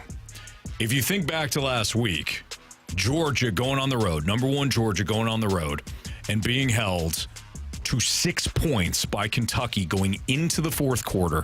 Georgia eventually pulls off the 13-12 win. That's kind of the poster child of this segment here. Georgia, the team that just dismantled Clemson in the second half of that opening game. And we looked at them thinking, well, as of right now, there's only one clear-cut team in college football. They had issues. If you go on beyond that, Texas has really looked phenomenal. They look great. Michigan not as good as we thought, though. So going into Ann Arbor, while a daunting task, Michigan just benched its quarterback. They're changing after a win. Who's their new quarterback? It is Orji. Is their new quarterback? Yeah. Not Jim Sorgi, the old Wisconsin quarterback, but it's Orji. My teammate in Indianapolis. Oh, yeah? Rookies. Jim Sorgi? Yep. No kidding. Came in as undrafted rookie. Well, he might have been drafted in the 7th round. I think he's a Detroit kid, too. Is he? If I remember correctly. He's a good guy. There you go. He just went to Wisconsin. Texas looks great. Alabama had its struggles in its second week. And then if, you go beyond that, it's really Tennessee and Texas that has absolutely dismantled opponents. Most impressive teams. Yes. But if you talk about parity in college football, looking at some of these teams from the lens of like, are they as good as we thought preseason? Oregon has a 49-14 victory over Oregon State, but we know about their issues coming in. Florida State, see ya. Like, they lost again. See ya. That's not. They just gave their head coach, a 10-year extension? Yeah, good luck with that. Listen, this is why it's so important. This is why it's important to win when you can. Because you do not know. Things don't always carry over. No. Things can go bad really quickly. And you need to go undefeated and give yourself a chance to play in the college football playoff. Nope. That's exactly what Florida State did last year. They went undefeated and they gave themselves a chance in the top 4. Look, nobody cares. The transfer, that's so frustrating. They missed in the transfer portal. That is why they're 0-3 right now. But it does feel like they never got off the mat last year from that. It was. They have not rebounded from not hearing their name called as one of the top 4 teams in college football playoffs last year. They haven't won a game since. They haven't won a game since, if you include the bowl game. Disheartening. Very unfortunate for those young men. That's terrible. Work their butts off, coach. Work your butt off, coaches. Yeah. You get left out of the college football playoffs. Mm-hmm. You know, nobody cares that you're winning. Your quarterback isn't there. Yeah, Steelers don't have a damn quarterback. They're going to the Super Bowl, huh? Defense matters. Special teams matters. Chris Boswell will be the first kicker to score every point. In a wild card game, and the Steelers lost. In a win in the Super Bowl. He's going to score every point in the playoff run. You know what? No touchdown scored. They still win 13-10. I would love. Huh? I don't know what I would do with myself if the Steelers won the Super Bowl and had not scored a touchdown one time in the playoffs. I would love it. And Chris Boswell wins Super Bowl MVP. Mm-hmm. Special teams, baby. Put the special in special teams, baby. Yeah, there you go. Yeah, going back to Florida State, I think they should take the year off. They had a rough one last year. Just go ahead and take the year off. Are there any other impressive teams? Tennessee has looked very, very impressive, but it's still early on, right? Like they beat Kent State. They beat NC State and they beat Chattanooga. But it's not that they're beating them. It's how they're beating them. I know. They were up 66-0 51-71 at halftime, Anthony. I know. It's Kent State. 66. It does not. They're not even a good MAC team. Oh, really? Like Central Michigan. Oh, you see what the Illini did. I know. Now you're ranked. Yeah. You're welcome. Yeah.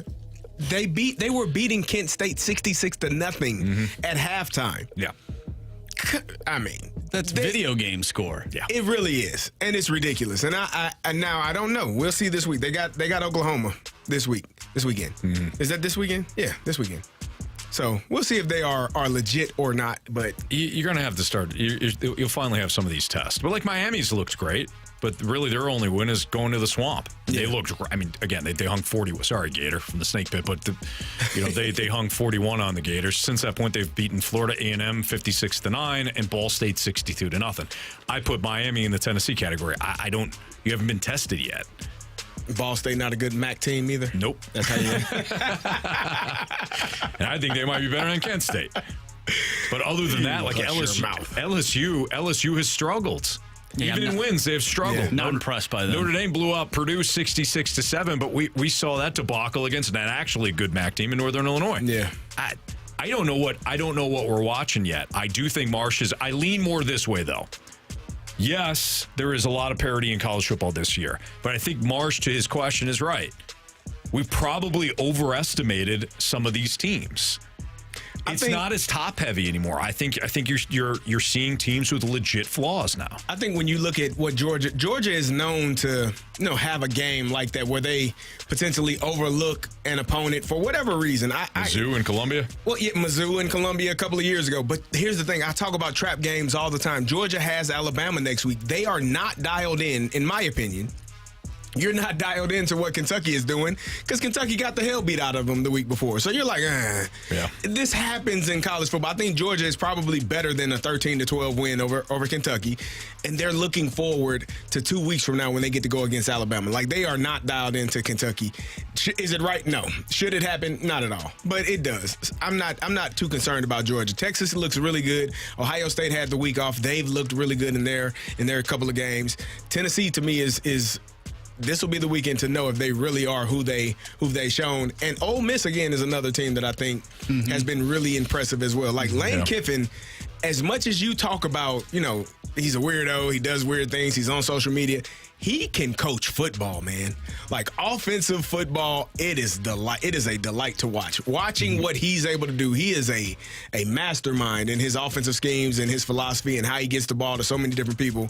That's a team to watch out for as well. Oh, yeah, they have a good quarterback in Jackson Dart, and he leads the nation in offensive yards. So it's a good combo for Ole Miss, and it's good to see that they are back to being a relevant team. That's another thing that I'm taking away from the college football season is that there are more big-time schools that are becoming more and more relevant. Like Tennessee, they're a relevant football team. A few years ago, they upset Alabama, but then they kind of fell off. And the quarterback got hurt that year. He did. Hendon Hooker at the time. Yeah. So they're kind of they've been around a little bit, but now they're really making their stamp in college football, and we'll see if that continues throughout the rest of the year. All right, it's the Fast Line on 101 ESPN. If you have a question for us, send it into the Air Comfort Service text line at 314-399-9646. Our Sports Six-Pack is next.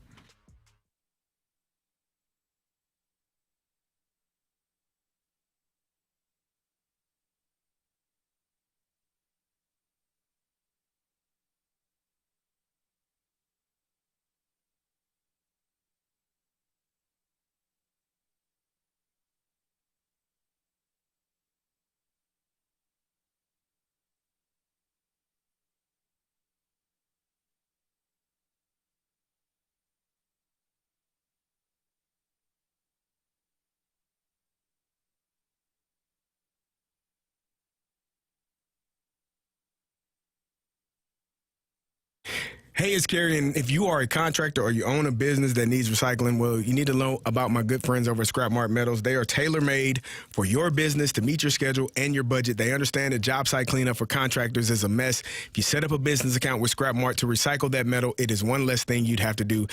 You don't have to be a contractor, though. You can be someone, maybe you're selling a home. Maybe you had a house that you need to get rid of some things around there. You can take it to Scrap Mart Metal, and they will get you some money right away as well. If you own heavy equipment, you know how frustrating it is. You have to often repair it time and time again. Eventually, the time will come to end your suffering, and you have to get it out of your way. Scrap Mart will come and haul your equipment to one of their locations and get you a check the same day. Or if you want to haul it yourself, they have 3 convenient locations: Valley Park, Peevely, Jonesburg. If it's metal, they buy it. It is recycling made easy. They offer convenient drive on scale, and you will always get top dollar for your scrap metals. All you need to do is visit them at scrapmartmetals.com. My guy Lucas, you can talk to him about setting up a business account to get you rolling. That's scrapmartmetals.com, and tell him Carey sent you.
101 ESPN Sports Center. I'm Andrew Marsh. It's time for a Sports Center update driven by Johnny Londoff Chevrolet and Johnny Londoff Autoplex. The Cardinals were swept in Toronto over the weekend. They'll take on the Pittsburgh Pirates tonight. Andre Palante on the mound going up against Paul Skeens. First pitch is at 6:45. City SC lost 3-1 to Minnesota over the weekend. They'll take on San Jose on Saturday, 9:30 start time. And tonight we have Monday Night Football for you right here on 101 ESPN. Eagles and Falcons. Pregame starts at 6:30. We tease the Sports Six-Pack. However, we have the lineup game coming up next, so keep sending in those questions. We'll get to the Sports Six-Pack here soon, but the lineup game is coming up next. I'm Andrew Marsh, and the Sports Center update is driven by Johnny Londoff Chevrolet and Johnny Londoff Autoplex. See them at londoff.com. Chevy, together we drive. Are you kidding me?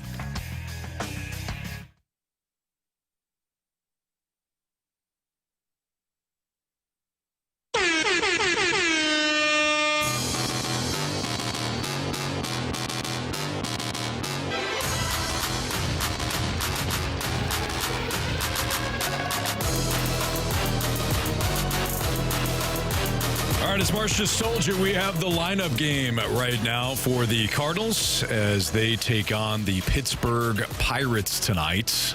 Open up a new series at Busch Stadium. Paul Skeens on the mound for the Pittsburgh Pirates, Carey. So this should be fun. Is he good? He is very good. Like generational talent good. Mm-hmm. Oh. Yep. He strikes a lot of people out. Certainly does, Carey. He throw the ball really hard. Yep. Okay. But he is a righty, so we got a lot of lefties. So our lefties hit the ball far-ish. Warning track. In most parts, it'll be out, right? They do well probably in batting practice. Probably. All right, go ahead. Show us Mason win. I'm watching the Futures game, and this thing's all over Instagram. It's like, this guy threw a ball 100 across the... That's awesome, but, like, how many throwing errors does he have? Shut up! So I'm thinking this is Alec Burleson, lefty. Against a lefty? Oh, yeah, there you go.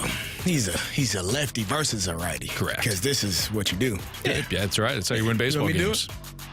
Yeah, go ahead. Show us that big burly man. You know, kind of closed my eyes and swung at it and did what I wanted to do. Burly to the rescue!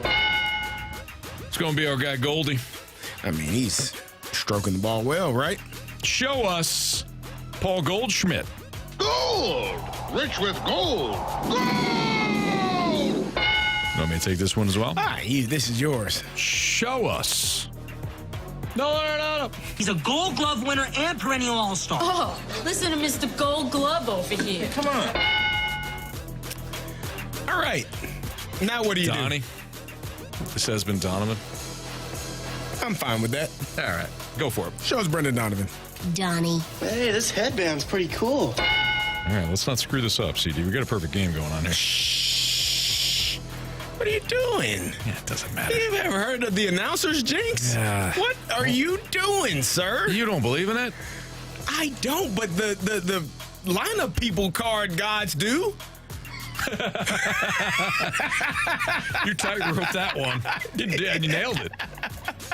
But you spun up in the air. You had no idea how you were going to land, and you landed perfectly, it. didn't I? And then looked around like, what? What did you expect? Now what? Huh? All right, now. Are you not entertained? You should be. What do you have here, then? Okay, so let's think this out. Now you did it. You done did it now. Who does Ollie love more than anybody in this world? Matt Carpenter. Yeah. I was thinking Newt. Go with it. Because that would mean Matt Carpenter was a DH, and I think Burley is your DH. I already pinned him in, so I can't erase it now. Stuck. He's DH. All right. So you go with Newt. I'm good with Newt. Show us Lars Taylor Tatsui. Newt Bar.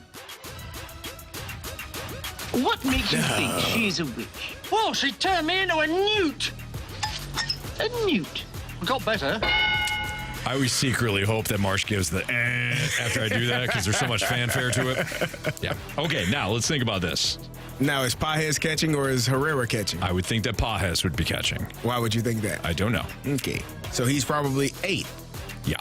Which means that this would be Walker. Yes, that's what I was thinking. I think we need to walk it like it's hot right now. I mean, he did bat ninth one game. He had a home run, but he batted eighth and probably got double. But I think he would be seventh here. Well, now you got me all questioning it. I don't make the lineup. I just give you my best guess. Marsh, what do you think? He already knows. Anthony, go with your gut. Go with your gut. You know? Show us Jordan Walker. What you doing? Yes. What angle? Launch! Launching now. All right, I think this is Petey Pages. Petey Pages. Show us Pedro Paez.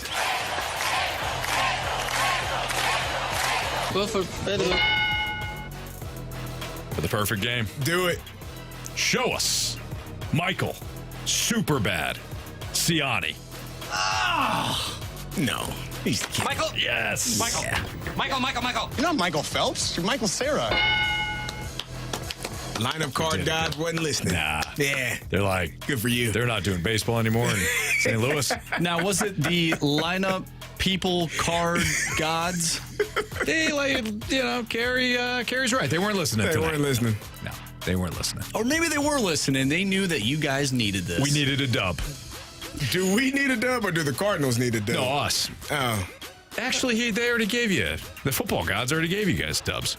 Hey, you're next in line. That's So- why I wore my Kirk Cousins shirt today. I appreciate that, yeah. I don't know that matters. That's nice. He wears Kirk Cousins shirt. That was when he played for the Vikings, a good team. Yeah, but, I'm still trying to help Anthony out. Maybe sprinkle a little Viking magic onto Anthony's Falcons team You tonight. can sprinkle whatever you want to.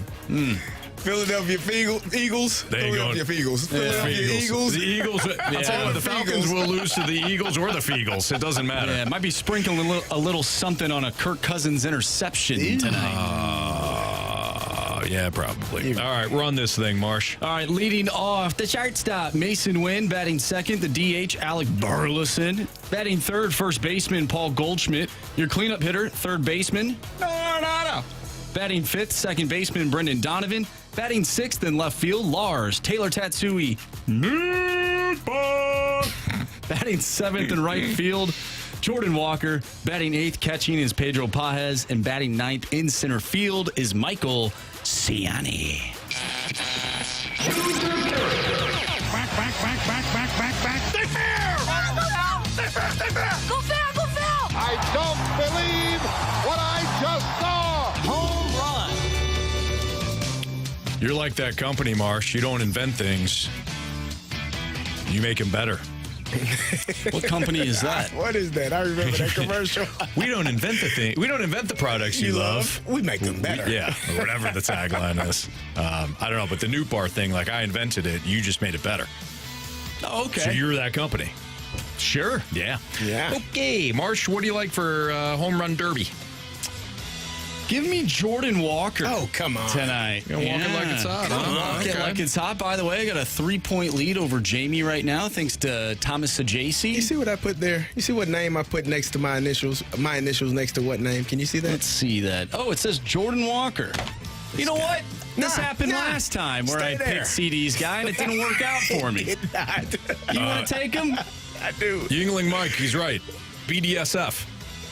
We don't invent the products you love. Oh, we make them better. Yeah. BDSF. BDSF. I thought you were going to say something else. Nope.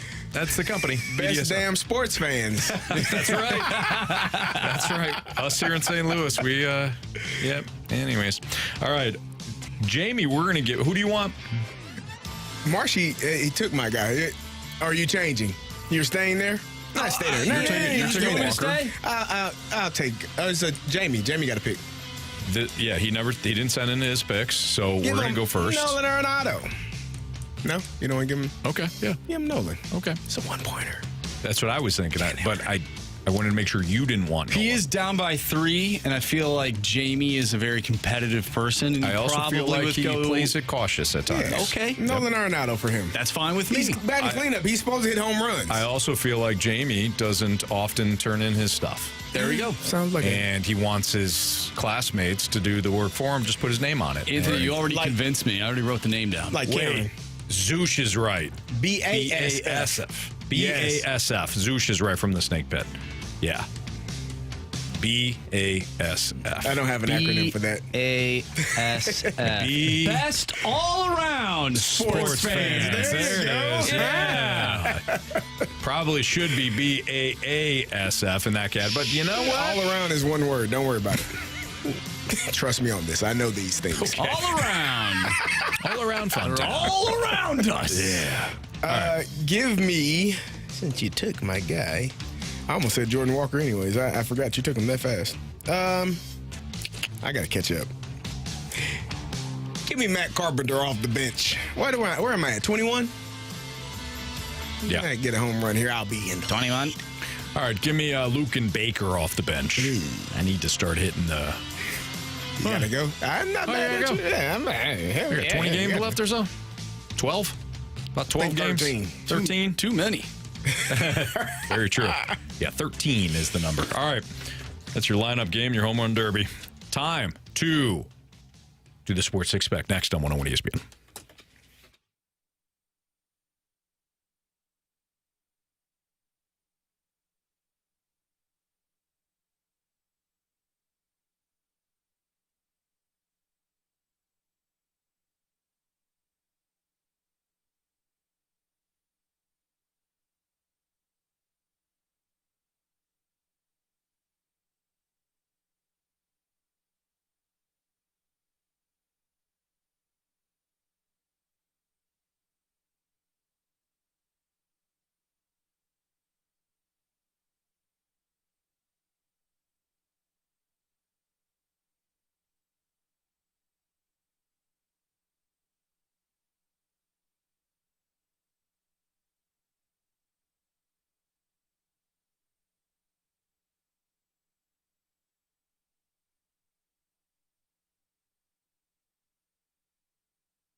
time for the Fast Lane to answer your sports questions. I want to ask you a bunch of questions. I want to have them answered immediately. Asking me all these weird questions. Answer the question. Answer the question. Answer me! The Sports Six Pack is brought to you by Paramount Men's Medical Center. Suffering from ED or PE? Your first treatment is free at ParamountMen'sMedical.com. It's Fastlane on 101 ESPN. If you have a question for us, Air Comfort Service tax line 314-399-9646. Carey Davis, Anthony Stalter. Here is Andrew Marsh. Question number 1. This one comes from Thanks Dad. How many other sports have scenarios like college football in which a win is not just a win, it matters how you win? Oh, say that That's again. a good question. So basically, how many other sports have the scenario, much like college football, where a win is not just a win, it depends on how you win? That's a good question. So we look at Mizzou, they win, but they fall. Yeah. Any sport, I mean, boxing. Boxing, potentially. I mean, you could win, but if you don't knock a guy out that you're supposed to knock out, then you might not get the next big fight.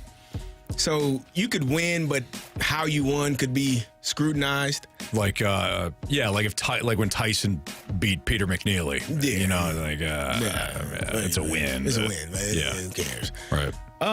The NFL to some degree, but not as much as college football. Because as long as you win, you win your division, you win enough games, you're in the playoffs. I think with this, especially, maybe not so much now, but when you had the 4-team playoff, you could win, but if it didn't have the style points, people might look at it and say, but are they good enough to be the top 4 team? Yeah. I mean, take Florida State, for example. You win all your games and nobody cares. Right? You won, but how did you win? Right. You didn't win by enough. Nobody cares. Yeah. You sit out and watch this one. Dumbass idea. Sorry. It's a good question. Thought-provoking, to say the least. Question 2, please. Well, we do get a text from the 314. Doesn't the first round of World Cup soccer track goals scored against? Anthony, you would know that. Yes, they do. Yes. Yeah, we're talking about the knockout stage. Talking about the sudden death cup stage. You're talking about the sudden death cup stage. Yeah, interesting. That sounds scary. Yep. Yeah, that sounds like it's something from Mad Max. Yeah, be careful. Definitely. Yep. People don't talk about it, but that's kind of what I refer to at that stage. I mentioned the knockout stage, right? Yeah, you did. Okay, then we covered all the stages. You can mention it a couple times. Yeah. But yes, they do. The texture's right. What he just said, or she. For sure. They said it perfectly. Absolutely. Sure. I really don't need to comment on more because they really laid it out to the best of their abilities. And while I am the soccer guy, I agree. They nailed it. Not only are you the soccer guy, but you are now a soccer dad. I am a soccer dad. Yes. So. Yep. Soon to be soccer coach. I don't know if I'll go that far. Anthony, you're a hell of a coach. I mean, your football team went undefeated. They did. They did. So why can't the other football team go undefeated? Exactly. I'd probably run it like a football team, and I don't know how great we'd do, considering only the goalkeeper can use their hands. But Marsh, look, this is the type of ideas that I think U.S. soccer can benefit from. So college basketball too. This was from the 618, like for the tournament purposes. I was thinking about that as well. Where they seed you, or if you even get in. Yeah, I think anytime there's a tournament where you have to be selected, right? There's a chance that how you win matters. So maybe it's just college sports in general, because you could look at college hockey, much like Grant Francis fan club said. It's basically the same stuff because there is no league itself. It's just a bunch of teams, universities around the nation. Right. They're not all playing each other. So, no, sir, they're not. But great insight on that soccer. No, you're welcome. No, that's no problem. Very happy. Thank you. Yeah, you're very. Jeez, guys, you did. Please, you don't thank me. Question number 2. From the 314, has Travis Swift-Kelce become just a highly paid pass blocker? No, he's not. He doesn't block, according to Anthony. Makes him a receiver, not a tight end. So he's just out there doing nothing. Is Kyle Pitts a tight end? He's a receiver. Thank you. Oh, God. It depends on, well, you got to catch passes to be a receiver. Listen, they caught a touchdown. They call Kyle Pitts the unicorn. Okay. We view it as a good thing. I view it as a bad thing. Clearly. Back in my day, Carey, they used to call those guys tweeners. Yes. That's what Kyle Pitts is. You're not too quite big. a tight end, not fast enough to be a receiver. I've had that conversation, Not Anthony. big or physical enough to be the tight end, yet not fast enough to be a pure wide receiver. Yep. They call you a unicorn, yet you're definitely a tweener. Yeah. They tell you the more you can do, which really means you didn't do anything really well. What my coach used to say, jack of all trades here. Master of none. Didn't realize the last part of that when I was younger. Hey, Anthony here. Want to be like Anthony. Jack of all trades. Like a badge of honor. Yeah. Till you hear the next part. You're like, later on, I'm like, master of none. Wait, what the hell? I don't know if we answered the question. What was the question? Is he a Travis Kelce? No.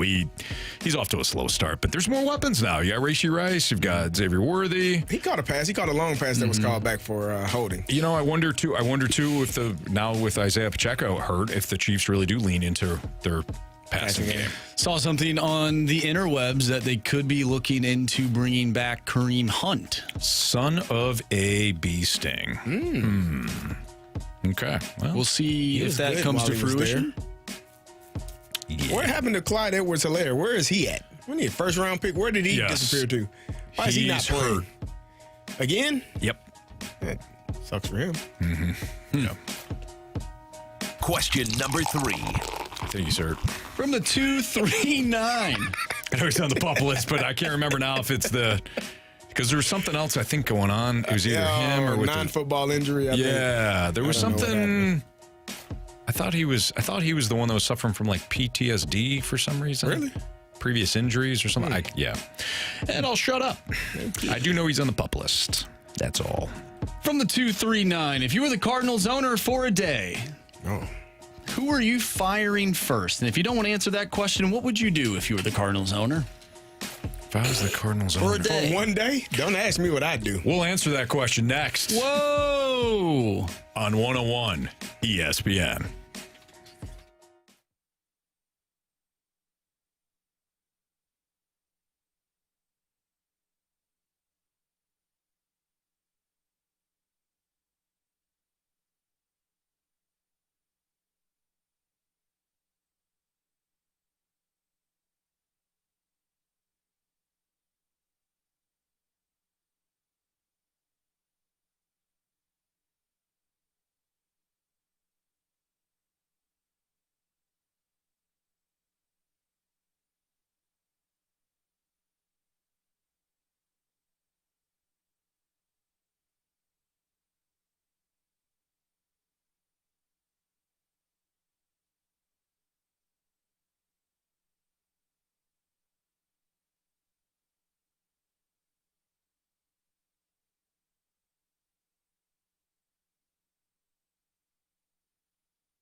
It's time for the Fast Lane to answer your sports questions. I want to ask you a bunch of questions. And I want to have them answered immediately. Asking me all these weird questions. Answer the question. Answer the question. Answer me! The Sports Six-Pack is brought to you by Paramount Men's Medical Center. Suffering from ED or PE? Your first treatment is free at ParamountMen'sMedical.com. It's Fastlane on 101 ESPN 501. Your time check is brought to you by Clarkson Jewelers, an officially licensed Rolex jeweler. Marsh, why don't you go ahead and reestablish that last question? Question number 3. 4-4. From the 239, if you were the Cardinals owner for a day, who are you firing first?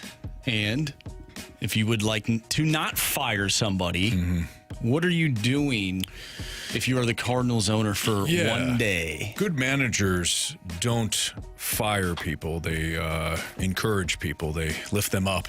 So what I'm going to do is I am going to promote John Mozeliak to a different spot within the organization. I think he'll be phenomenal. And I think that Michael Gersh will also be, well, he'll stay right there. Old Gersh will stay right there. And I would also like to reassign / promote Ollie to a different spot within the organization and hire Joe Madden. Is that what happened with Brad Stevens in Boston? He got promoted.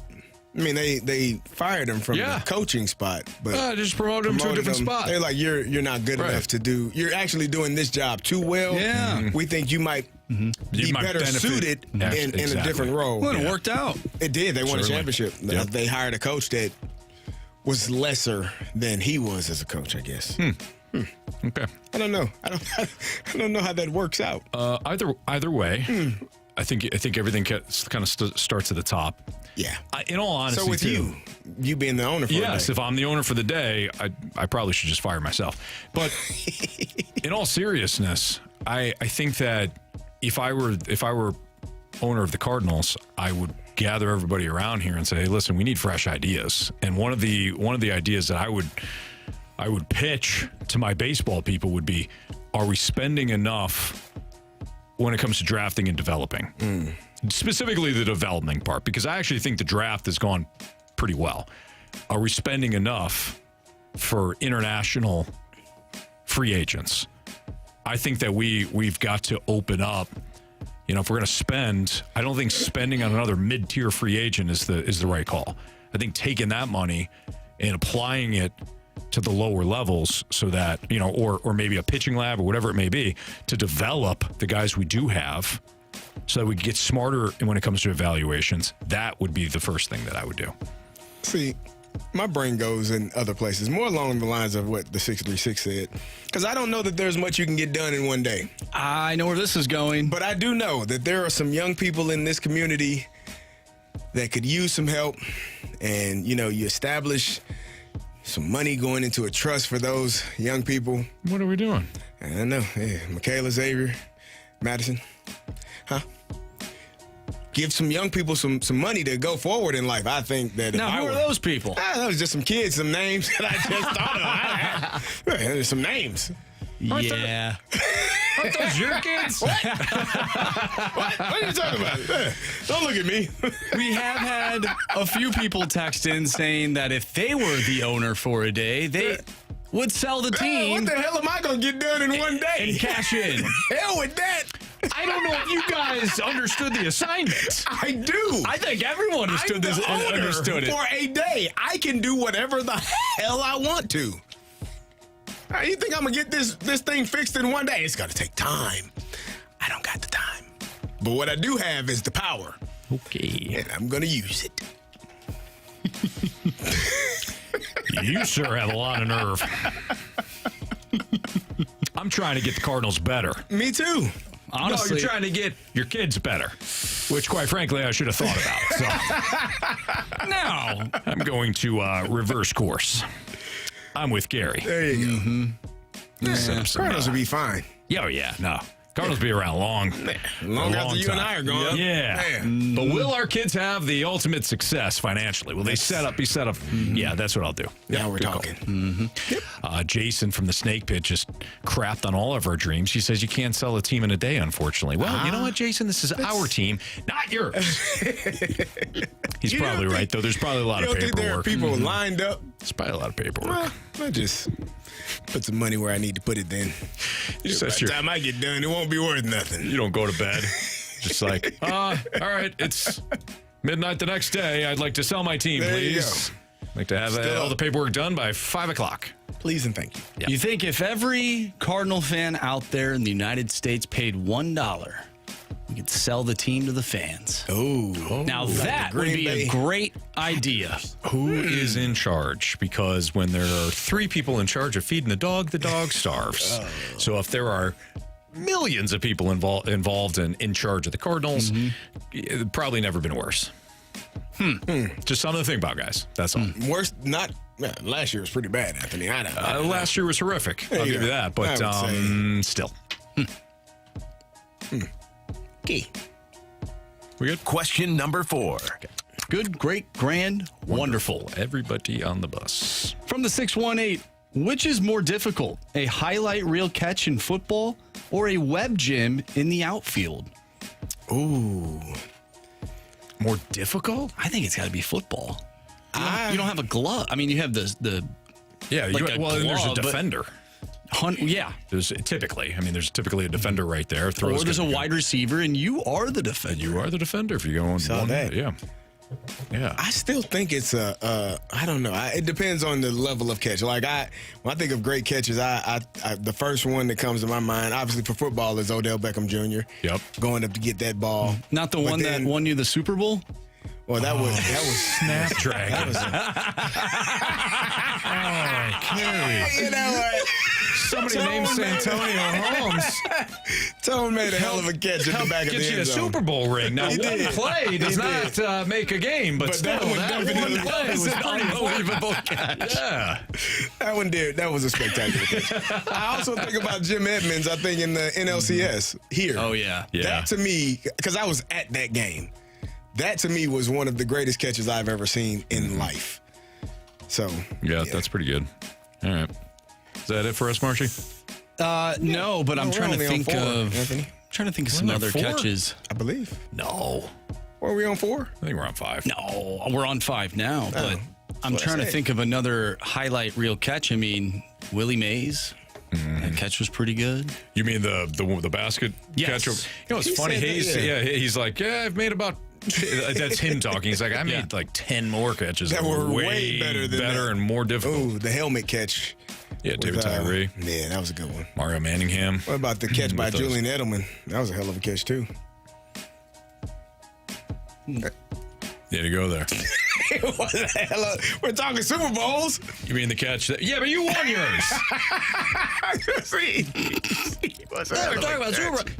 Yeah, you won yours. That was a hell of a catch. I don't know how he kept it off the ground. The one that should have been a pick? Yeah, that one. Tom Brady threw it right to the defender, and going backwards, a hit, and then it went off somebody's leg because the football gods apparently needed the Patriots to win one again. Well, you know what, Anthony? How about the Justin Jefferson catch that your quarterback threw against the Buffalo Bills? Oh, your quarterback threw that ball into double coverage, and Justin Jefferson made one of the best catches in ever, Bob. Anthony, I actually think it was triple coverage. Anthony, to be fair, I think it was triple coverage. When you got a guy, Anthony, you throw it to him. It doesn't matter. Yeah. That's why he threw it to T.J. Hawkinson the one time. Oh, he was short on that one, Anthony. That's what I'm saying. Why do you want to bring that one up? I laughed at the end of quarterback. He's like, well, they doubled J.J. on that route, so I threw it short. You should never throw it short on 4th and whatever, and it's the final play of the game. He's been triple coverage before. He had no problem going to him. You know who else did that? Yesterday, Jared Goff. I made fun of him in our group chat. You did. He did. Yeah, he did throw short. He threw it short, and then they got the ball back, and then he threw it short. Yeah. Like he bounced it. Skipped it in. Yeah. There's nothing he was going to do on that last one. But anyways. All right, go ahead, Marsh. Question number 5. All right, we brought up Arch Manning in What's Trending earlier today from the 636. Since we are talking college football, or we were talking college football, when does Arch become full-time starter? Arch Manning, that is, not the St. Louis Gateway Arch. Yeah, that makes sense. It'll be after this year if Quinn Ewers is able to come back and be healthy. And I think the cool thing for me that I really appreciate about Arch Manning and what he's dealing with and what he's doing, he would probably be starting at 90% of the colleges in the country right now if he were on another roster. Oh, yeah. Right? 100%. But he's willing if not 99. Probably. Like, he's willing to put his pride, to the side and play for a program, sit behind Quinn Ewers, who will be a first-round pick this year when he decides to come out, and know that my time is coming. And if I'm thrusted into a position where I have to play right away, or like he did this past weekend, I'm damn good. I can make plays. So I love that about him. I love the confidence that he has, because we see so many kids that are just really ready to transfer the moment they don't get what they want. Like, sit down and shut up. Hey, kid. Oh, sorry. That was a little rough. But I understand it because I was that kid. I was ready to transfer. We didn't have rules where we could. We had to sit out a year if we did. But the willingness to sit behind a quarterback that is going to be a future pro, I think that's really cool. And I think he'll start after this year if Quinn is able to go the rest of this year. Fair enough. Question number 6. And the question everybody is probably thinking, from the 573 Anthony. Yeah. When do our guys, not your guys, our guys, so the 573 is an Atlanta Falcon fan. When do our guys in Atlanta pull the trigger and give Michael Penix the start? He did not look bad in the preseason, and I'm not sure I can stomach poor quarterback play until week 7. First of all, I just wanted to apologize. I know what you're going through. A lot of people, you're not supposed to say that. You're not supposed to say, I know what you're going through, but I literally know what you're going through. Yeah, you're being watching this empathetic. Team. Yeah. Sympathetic, but yes. No, you're empathizing. I am showing empathy. I'm also sympathizing. It all works. It doesn't matter. Here's the thing. They paid Kirk a lot of money. I think they're going to see this one through to desperation. So if they're to the end of time? If they're like 0-6, then I think we'll see Penix. And they're going to be 0-3 because they're going to lose to the Eagles tonight and they'll lose to the Chiefs on Sunday night. Who do they play week 4? Oh, sweet. Probably Tampa Bay. Yeah, probably. Let's see here. That's not good. I would love to know what their schedule looks like. We thought it was an easy schedule. It's not. Did we? They play the Saints in week 4 and then Tampa in week 5. Okay. When's their bye? When's their bye? They're going to be 0-5. That's correct. They don't have a bye until looks like after November 17th, the week after that. Okay. All right, I'll just mark it here. That's right. So you're 0-1, you're gonna go 0-2, 0-3, 0-4, 0-5. You're gonna get a sympathy win at Carolina, maybe. Okay. Seattle at Tampa, and then Raheem Morris. Saints. Yeah, Raheem Morris he's seen enough. I'm looking at from one a team win that we thought was going to win the division easily to they could be 0-5, 1-5 when they play the Panthers, 1-6 Seahawks, 1-7 Bucks, set in? It's 1-8 Cowboys, 1-9 Saints. Dude, you got a primetime game tonight. You got a primetime game Sunday night. You got a primetime game against the Bucks on a Thursday night. It'll be after that. If they go 0-5, they bench Cousins. Penix starts at Carolina. That's not a bad place. October 13th. They'll be 0-5. 2 division losses. Desperation set in. Another primetime loss. Kirky goes down. And now we go to Penix on October 13th at Carolina. And you're eating waffles at the end of the season. I'm not eating waffles. Did we do that? Did you all do that this year? No, we didn't do that this year, fortunately. I knew better from last year. What was the bet last year? He lost Kirk Cousins. They tied me. Ooh. It was, I said the Falcons would win more games than the Vikings last year. And we roped Jamie into saying. Because it was a tie. Yeah, if it's a tie, then Jamie's going to do it. And he is not. Carey's NFL Week 1 game notes next on 101 ESPN.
My guy Stewie's on the line right now, and we like to call Stewie to get advice from him. We also want to check in when it comes to the Federal Reserve. So, Stewie, what's going on with the Federal Reserve? What do we need to know? Well, the end of this week, they're planning to go ahead, or they're poised to go ahead and lower those interest rates. We're considering 0.5% on the Fed funds rate. That's not mortgage rate, that's the Fed funds rate. But mortgage rates are responding to the same potential cut. Right now, we're running that special where you get the same Fed funds or the same mortgage rate as the Federal Reserve went ahead and cut 0.5%. Take advantage, because if they don't, you're not going to get the rate that we can offer you today. It ends tonight.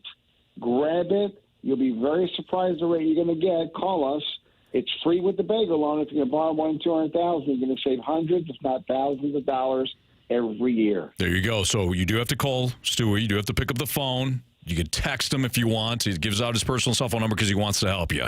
That number, 314-324-4440. Again, 314-324-4440. You call, text, day, night, doesn't matter. Stewie's an animal. He'll pick up the phone, or he'll call you right back, or he'll send you a text right back. Just tell him that you heard the spot here on 101 ESPN.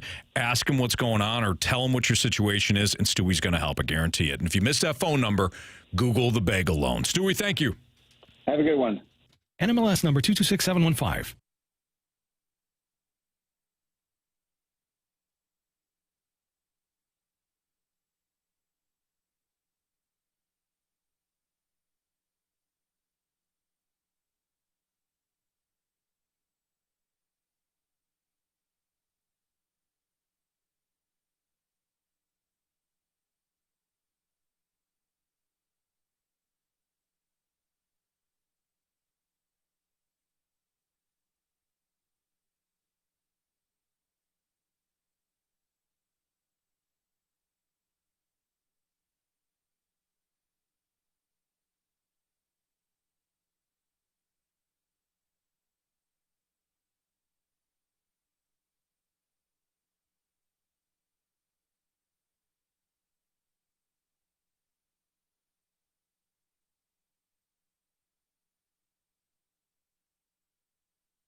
So we did Marshy's NFL Week 1 notes, the game notes. These are three things that we select from a Sunday that we want to highlight on, and we cover kind of a broad ground when it comes to Reaction Monday. But after Marshy gave his notes, Carey? Yes. Three things that you wanted to highlight from yesterday. Well, number one would be the Arizona Cardinals. I thought they played an outstanding game from start to finish. We talked about the NFC West and what we thought that division would look like, with San Francisco being the top dog, the lead dog, probably the Rams right behind there, and somewhere between 3 and 4, the Seahawks and Cardinals. But looking at it again, the Cardinals played really well against the Buffalo Bills last week, took a loss at Buffalo, a game that they had an opportunity to win. This week, they came and beat the hell out of the Los Angeles Rams, and it was a throttling from start to finish. I thought that Kyler Murray looked really good. Connor runs the ball well, and they got the ball to their number one receiver that they drafted this offseason in Marvin Harrison Jr. I told you last week the squeaky wheel gets the oil. Mm-hmm. He got the ball. He got a lot of oil going into the game. First two catches were touchdowns, ended up with about 130 yards, and I thought he was I thought that they looked really good. Like that Rams team we saw last week, able to move the ball successfully. Now they lost Cooper Kupp in this game. Puka Nacua was not even in the game. He's going to miss several weeks. So there were some injuries there for the Rams, which slows their offense down tremendously. But I just thought the Arizona Cardinals looked really good versus the Los Angeles Rams yesterday. The Cardinals are. We know they're going to be a fun team. I don't know if they're going to be a playoff contender, but they're certainly well coached now. And we're seeing this out of both head coach, even though the Colts are 0-2. The two guys that helped the Eagles get to the Super Bowl a couple of years ago, Shane Steichen and Jonathan Gannon. We've seen both guys have success. I don't know if Arizona's defense is good enough. Like, they were really opportunistic yesterday. The Rams are banged up. Right. I don't know if the Cardinals' defense is good enough, but they have more than enough weapons. And Kyler Murray, say what you want, man, he's going to be a problem for defense. You can't play man-to-man because he'll take off. He extends plays extremely well. If you're in zone, you can play zone to keep your eyes on him. Okay, great. But then that front seven is responsible for keeping him inside the pocket. It's going to give him some time. Like, it's not like Kyler Murray is the ultimate cheat code. We've seen him struggle. But for now, given what they have, given how well they've played, I think they're intriguing at the very least. I thought they did really well. My next thing that I saw, my second game note, is the Chargers and their run game. Okay. I was I was a little bit hesitant to understand or try to figure out how Jim Harbaugh would kind of bring himself back into the NFL. Was it going to be what he's always done, run the football, play defense, or would he say, you know what, I got an elite quarterback, some people say, and in Justin Herbert, and I'm going to throw the ball. You know what he's done? He's ran the damn football. He's had more rushing yards. Their team has had more rushing yards in their first two games than Justin Herbert has had passing yards, which for me, because I am not a person like you who believes that Justin Herbert is one of those elite. He's Trevor Lawrence. I think he's... It really angers me that you say that. I know it does, but I do. You see me over here? I'm ticked off. I see you. At you. I understand. Now, Justin Herbert had really good years. Threw the ball around the yard, had Keenan Allen and Mike Williams. They were healthy. What did it get them? Nothing. It got a coach fired. It got them. Now, granted, he probably deserved what was coming to him, but it didn't get them wins in the manner in which they did. You know what's going to get them wins? Running the doggone football with Gus Edwards, J.K. Dobbins. That's going to get them wins. That's going to put them in a position where I did not have high expectations for them, especially in this division with the Chiefs. I'm looking forward to that matchup because I want to see how well they run. And you still have a quarterback competent enough to make the passes when need be. You don't have to put all of the pressure on him, forcing him to pass the ball 45 times a game. That's not a winning recipe in my opinion. Running the football for the Chargers is a winning recipe. All right, what else? What's your final one? My last thing was the defensive-minded head coaches from this year. We have talked about offensive coaches and, the Sean McVays, the LaFleurs, the Kyle Shanahans, all of the offensive coaches get all of the attention. Todd Bowles said, hold on. Gerard Mayo, even though they lost, hold on. We got a good team. They play tonight. We'll see. D'Amico Ryans, granted, they was against the Bears, but whatever. Antonio Pierce, taking care of a Baltimore Ravens team. And, again, Jonathan Gannon, who the head coach of the Arizona Cardinals. Like, all of these defensive coaches have done a fantastic job. We were talking to BK before we started our show, and he was asking what's going on with the offenses in the NFL. Why aren't teams scoring at the clip that they are accustomed to scoring? I think it's because these defensive coaches have started to catch up. That coupled with, it's only so long that you can run certain plays in college and have that transition to the NFL. You'll start to see the play deteriorate, in my opinion. But I just think these defensive coaches have figured some things out, and they are saying, you know what? We know we're going to go against high-powered offenses. We know we're going to be playing against elite receivers and quarterbacks week in and week out. We have to figure out a way to shut them down, and I thought they did a great job. I thought they've done a fantastic job. Let's add McDermott over in Buffalo as well. Like, you have guys that are elite at what they do, and they are shutting down really good offenses. So I thought that was my biggest takeaway, my big three takeaways from the week. All right, there you go. We do have Beat the Streak coming up. Good stuff, Carey. We do have Beat the Streak coming up, and we have my game 2 or week 2 game notes, and we'll get to not only the quarterbacks, but I got one question for Carey. Like, I thought this one specific running back was supposed to solve a bunch of issues. So we'll do Beat the Streak, and we'll also do my week 2 notes next on 101 ESPN.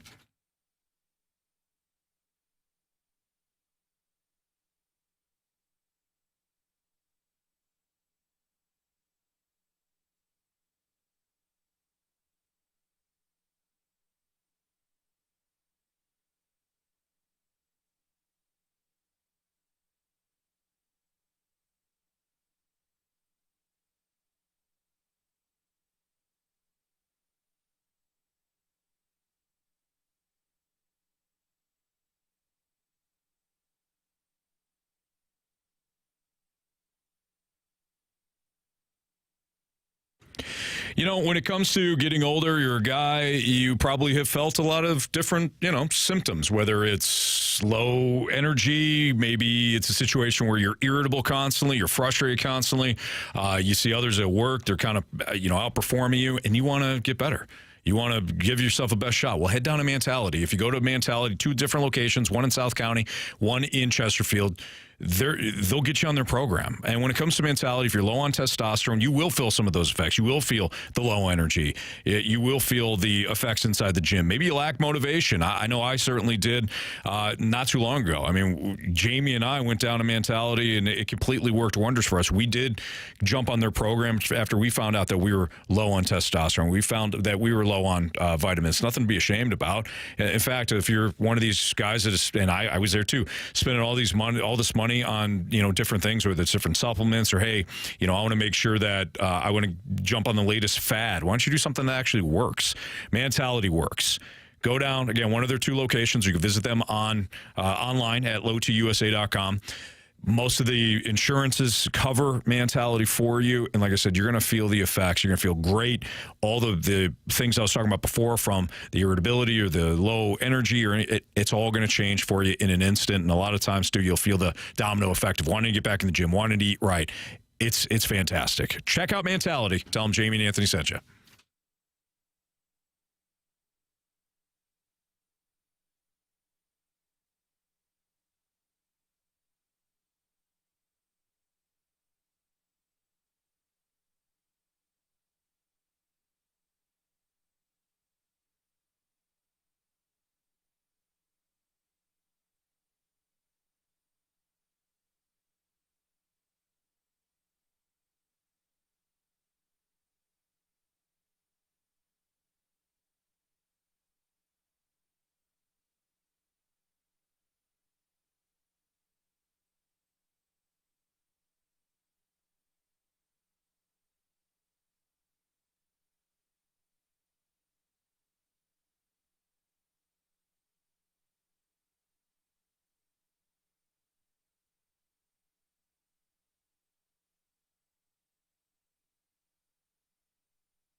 .101 ESPN Sports Center. I'm Andrew Marsh. It's time for a SportsCenter update brought to you by Saliga Heating and Cooling. The Cardinals look to get back in the win column after being swept by the Toronto Blue Jays. They'll take on the Pittsburgh Pirates tonight. Andre Palante on the mound. Paul Skeens for the Pittsburgh Pirates. First pitch is at 6:45. If you missed anything from today's show, make sure you go to 101ESPN.com or check out the free 101 mobile app. Just head to the podcast page. You'll find all of our full shows there. And it's all brought to you by Dobbs Tire and Auto Centers. Tonight, we have Monday Night Football for you. It's the Eagles taking on the Falcons. Pregame starts at 6:30. We have Beat the Streak and Anthony's Week 2 NFL game notes. That's coming your way next right here in the Fast Lane. I'm Andrew Marsh, and this SportsCenter update is brought to you by Saliga Heating and Cooling, an independent American Standard heating and air conditioning dealer.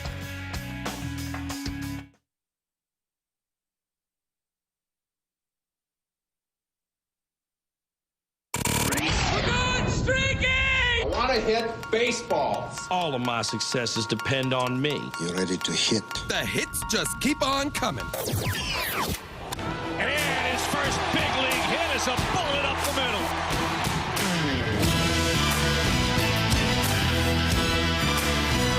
This is Fastlane on 101 ESPN. We have AJ on the line to play Beat the Streak. What's up, AJ?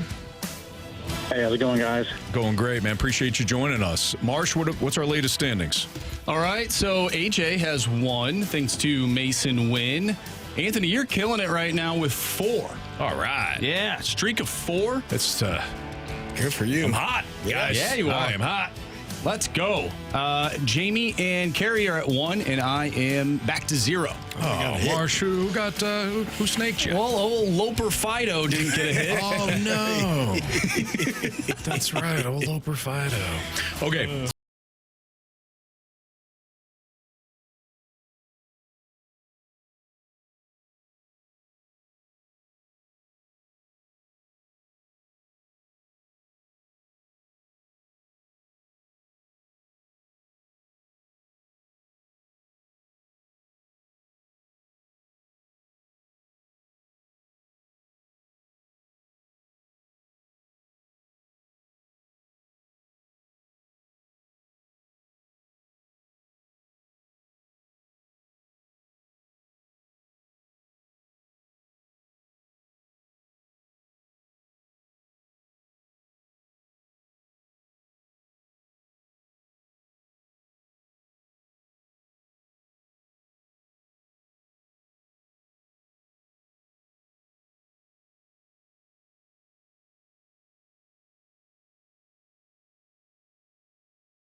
There you go.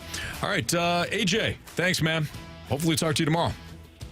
All right, sounds good. Thank you, guys. Have a good day. You too. You too, AJ. Appreciate you. Thank you. All righty. Okay, so we did Marsh's notes. We did my notes. Now my NFL Week 1 game notes. Wanted to start off with the most shocking thing that we saw yesterday. And to me, it wasn't the 49ers going into Minnesota and losing again to the Vikings. We actually saw that a year ago, and 49ers have struggled with Minnesota. It was the Ravens losing at home to the Raiders in a game that they were up by 10. Derrick Henry was supposed to solve the Ravens' biggest missing piece. Like, he was supposed to be the missing piece, no? Yeah. He was supposed to be the one that when you're leading, he's a load to bring down in the fourth quarter. That's what they said. I don't know if they need to just do what the Titans did and feature this guy and give him 20 to 25 carries and then just physically beat up on defenses. But I know that game script yesterday should have been perfect for the Baltimore Ravens.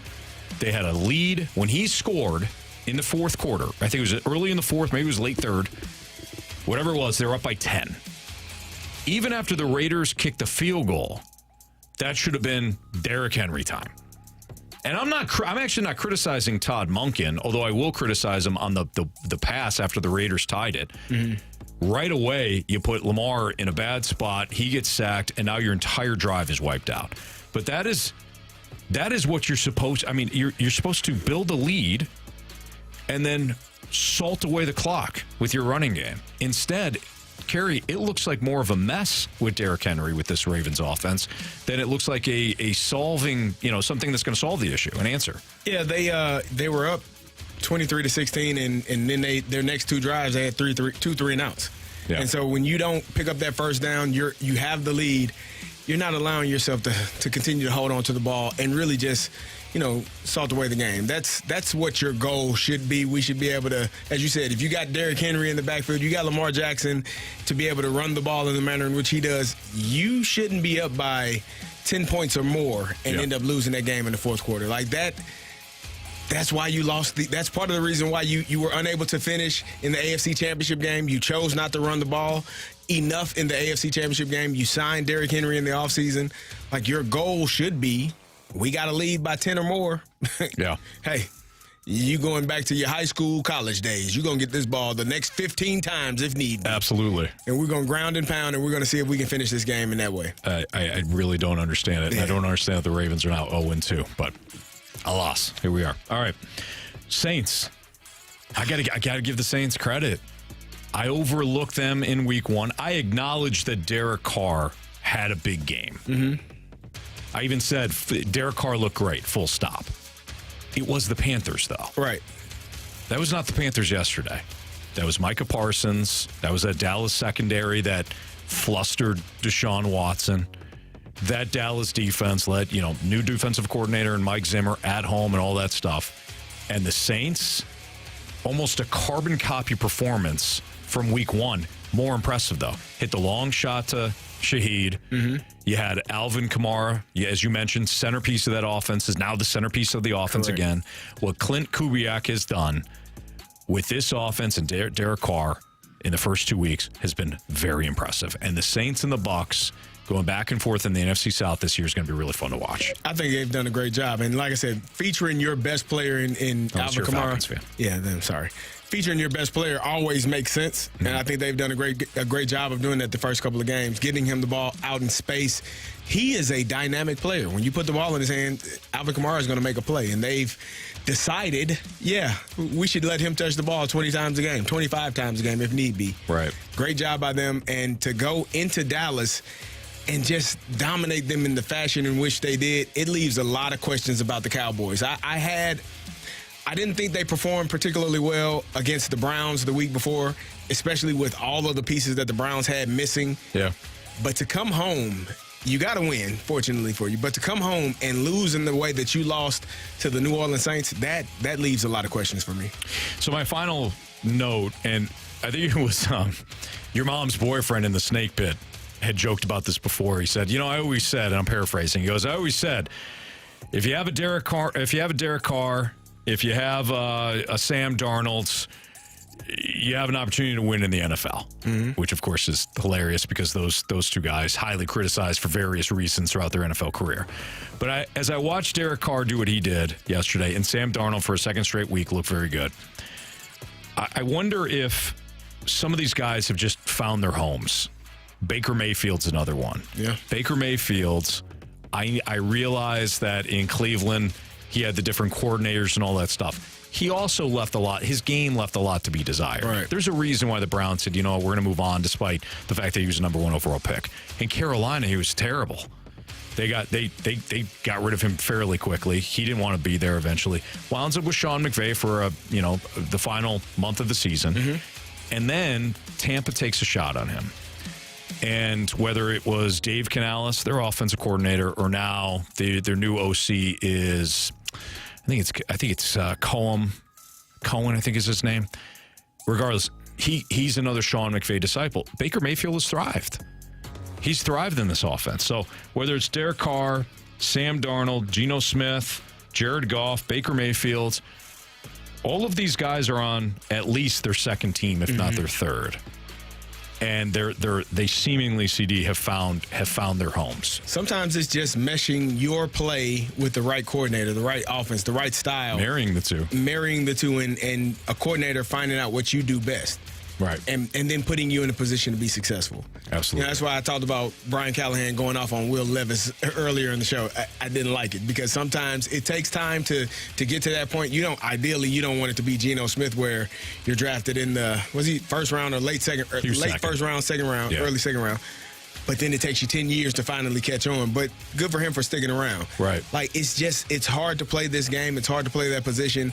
And when you find a coach that trusts you and believes in your skill set, it can do wonders. So for those players that have found that coaching staff, that organization that believes in them and has given them that chance, it's fun to watch. Good for them. Yep. Absolutely. It is, by the way, it's Cohen. Yeah, Liam Cohen. Liam Cohen. All right. It's Fastlane on 101 ESPN. We have Bet the Board. We have 3 stars of the day. We have criticisms, compliments next on 101 ESPN. I didn't.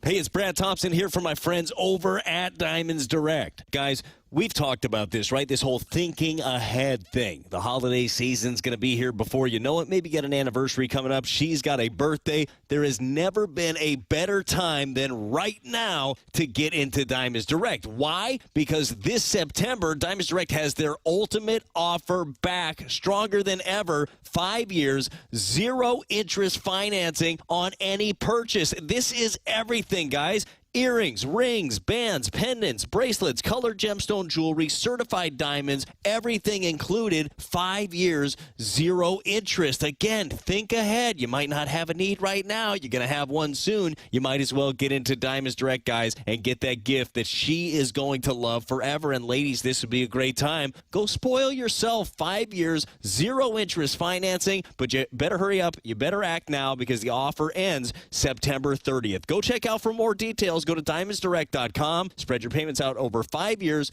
No interest on approved credit. Only at Diamonds Direct. At Olive and 270 at City Place, it's Diamonds Direct.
ESPN.com or your 101 ESPN mobile app. It's all brought to you by Dobbs Tire and Auto Centers. Carey Davis, Andrew Marshy, Anthony Stalter. We have bet the board. Did anybody do well over the weekend? Jamie did. The Padres did end up winning on Friday, so Jamie was the only one to end up getting a point. Wow. What's the record now? Yeah, what are the records? So, Carey, you and I are neck and neck. You have 6 points. I have 5. Jamie has 3. Anthony has 3. All right. So on me then. Yeah, go for it. Give me Saquon Barkley over 18.5 receiving yards. Minus 110. Tenard.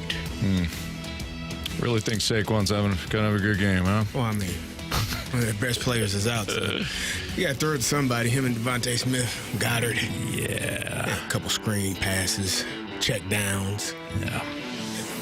All right. Marsh. Well, I'm looking for the Kirk Cousins interception right now, and it has not on where I found it. It's at minus 140. Over. Oh, you're right. 0.5.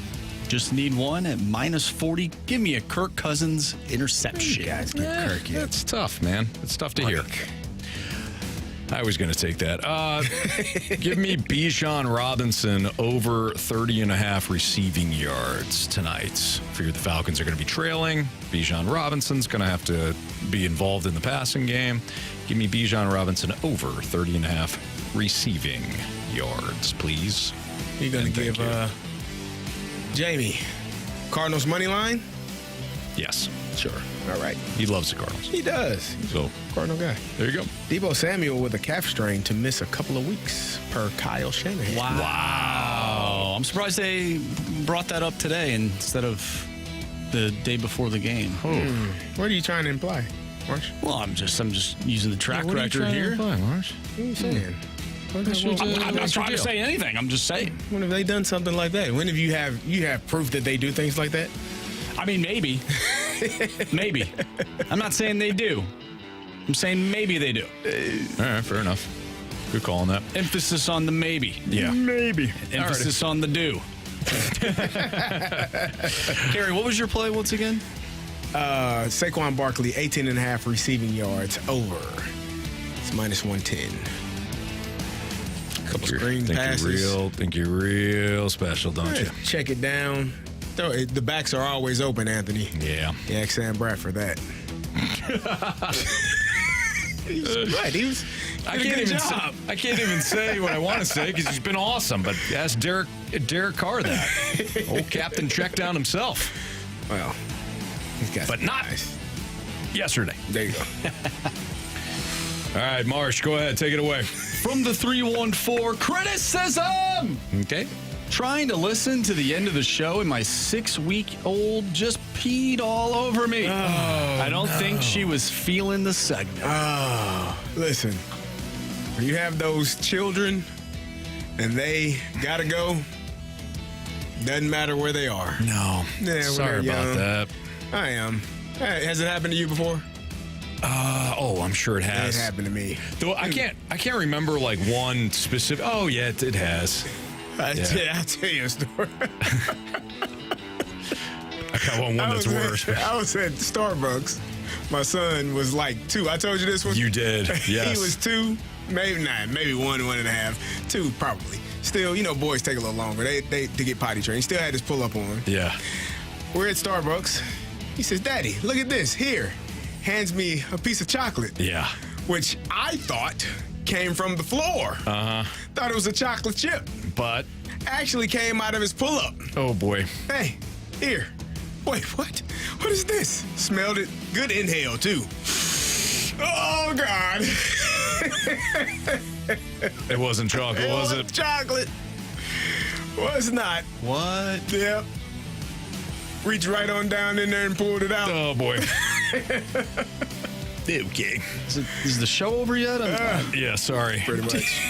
Oh my God. Great. So my realization that I was no longer either just married or single, and I've got kids, came from my daughter, who was baby. She was in that little rocker next to me. I'm doing some work and smell something. I'm like, okay, well, got to change the old diaper. Yeah. It was one of those exploding ones that was all over. It was up the back. Yeah, under the armpits. I had never seen anything like that. It's like out of daddy daycare. We're just looking around. There's everywhere. I stood up and literally said out loud, what are diapers for? She's wearing a diaper everywhere. Oh, you got to go. I got to clean her now. Marsh, I got to clean the little rocker she's in. I got to wash things. It was rough. It also reminds me of the movie, the documentary Dumb and Dumber, when there's on the guy's car. Yeah. There's on my car. It's a tough one. It's everywhere. Yep. Anyways, criticisms and compliments from the 314 listening to Friday's episode on the app, and y'all nailed every fantasy football recommendation except maybe Marsh and his Aaron Rodgers pick. That's okay. But yeah, so when I was watching the games, didn't we have a Dobbins one? Yes. Yeah. J.K. Dobbins or somebody. Dobbins and somebody else. Yeah. There was. Did we hit all of them except for Aaron Rodgers? What was the Rodgers one? I think it was between Burrow and Rodgers. Is that what it was? Does James Jones still think Joe Burrow can't put his pants on correctly? I didn't know what you without were about falling to say. over?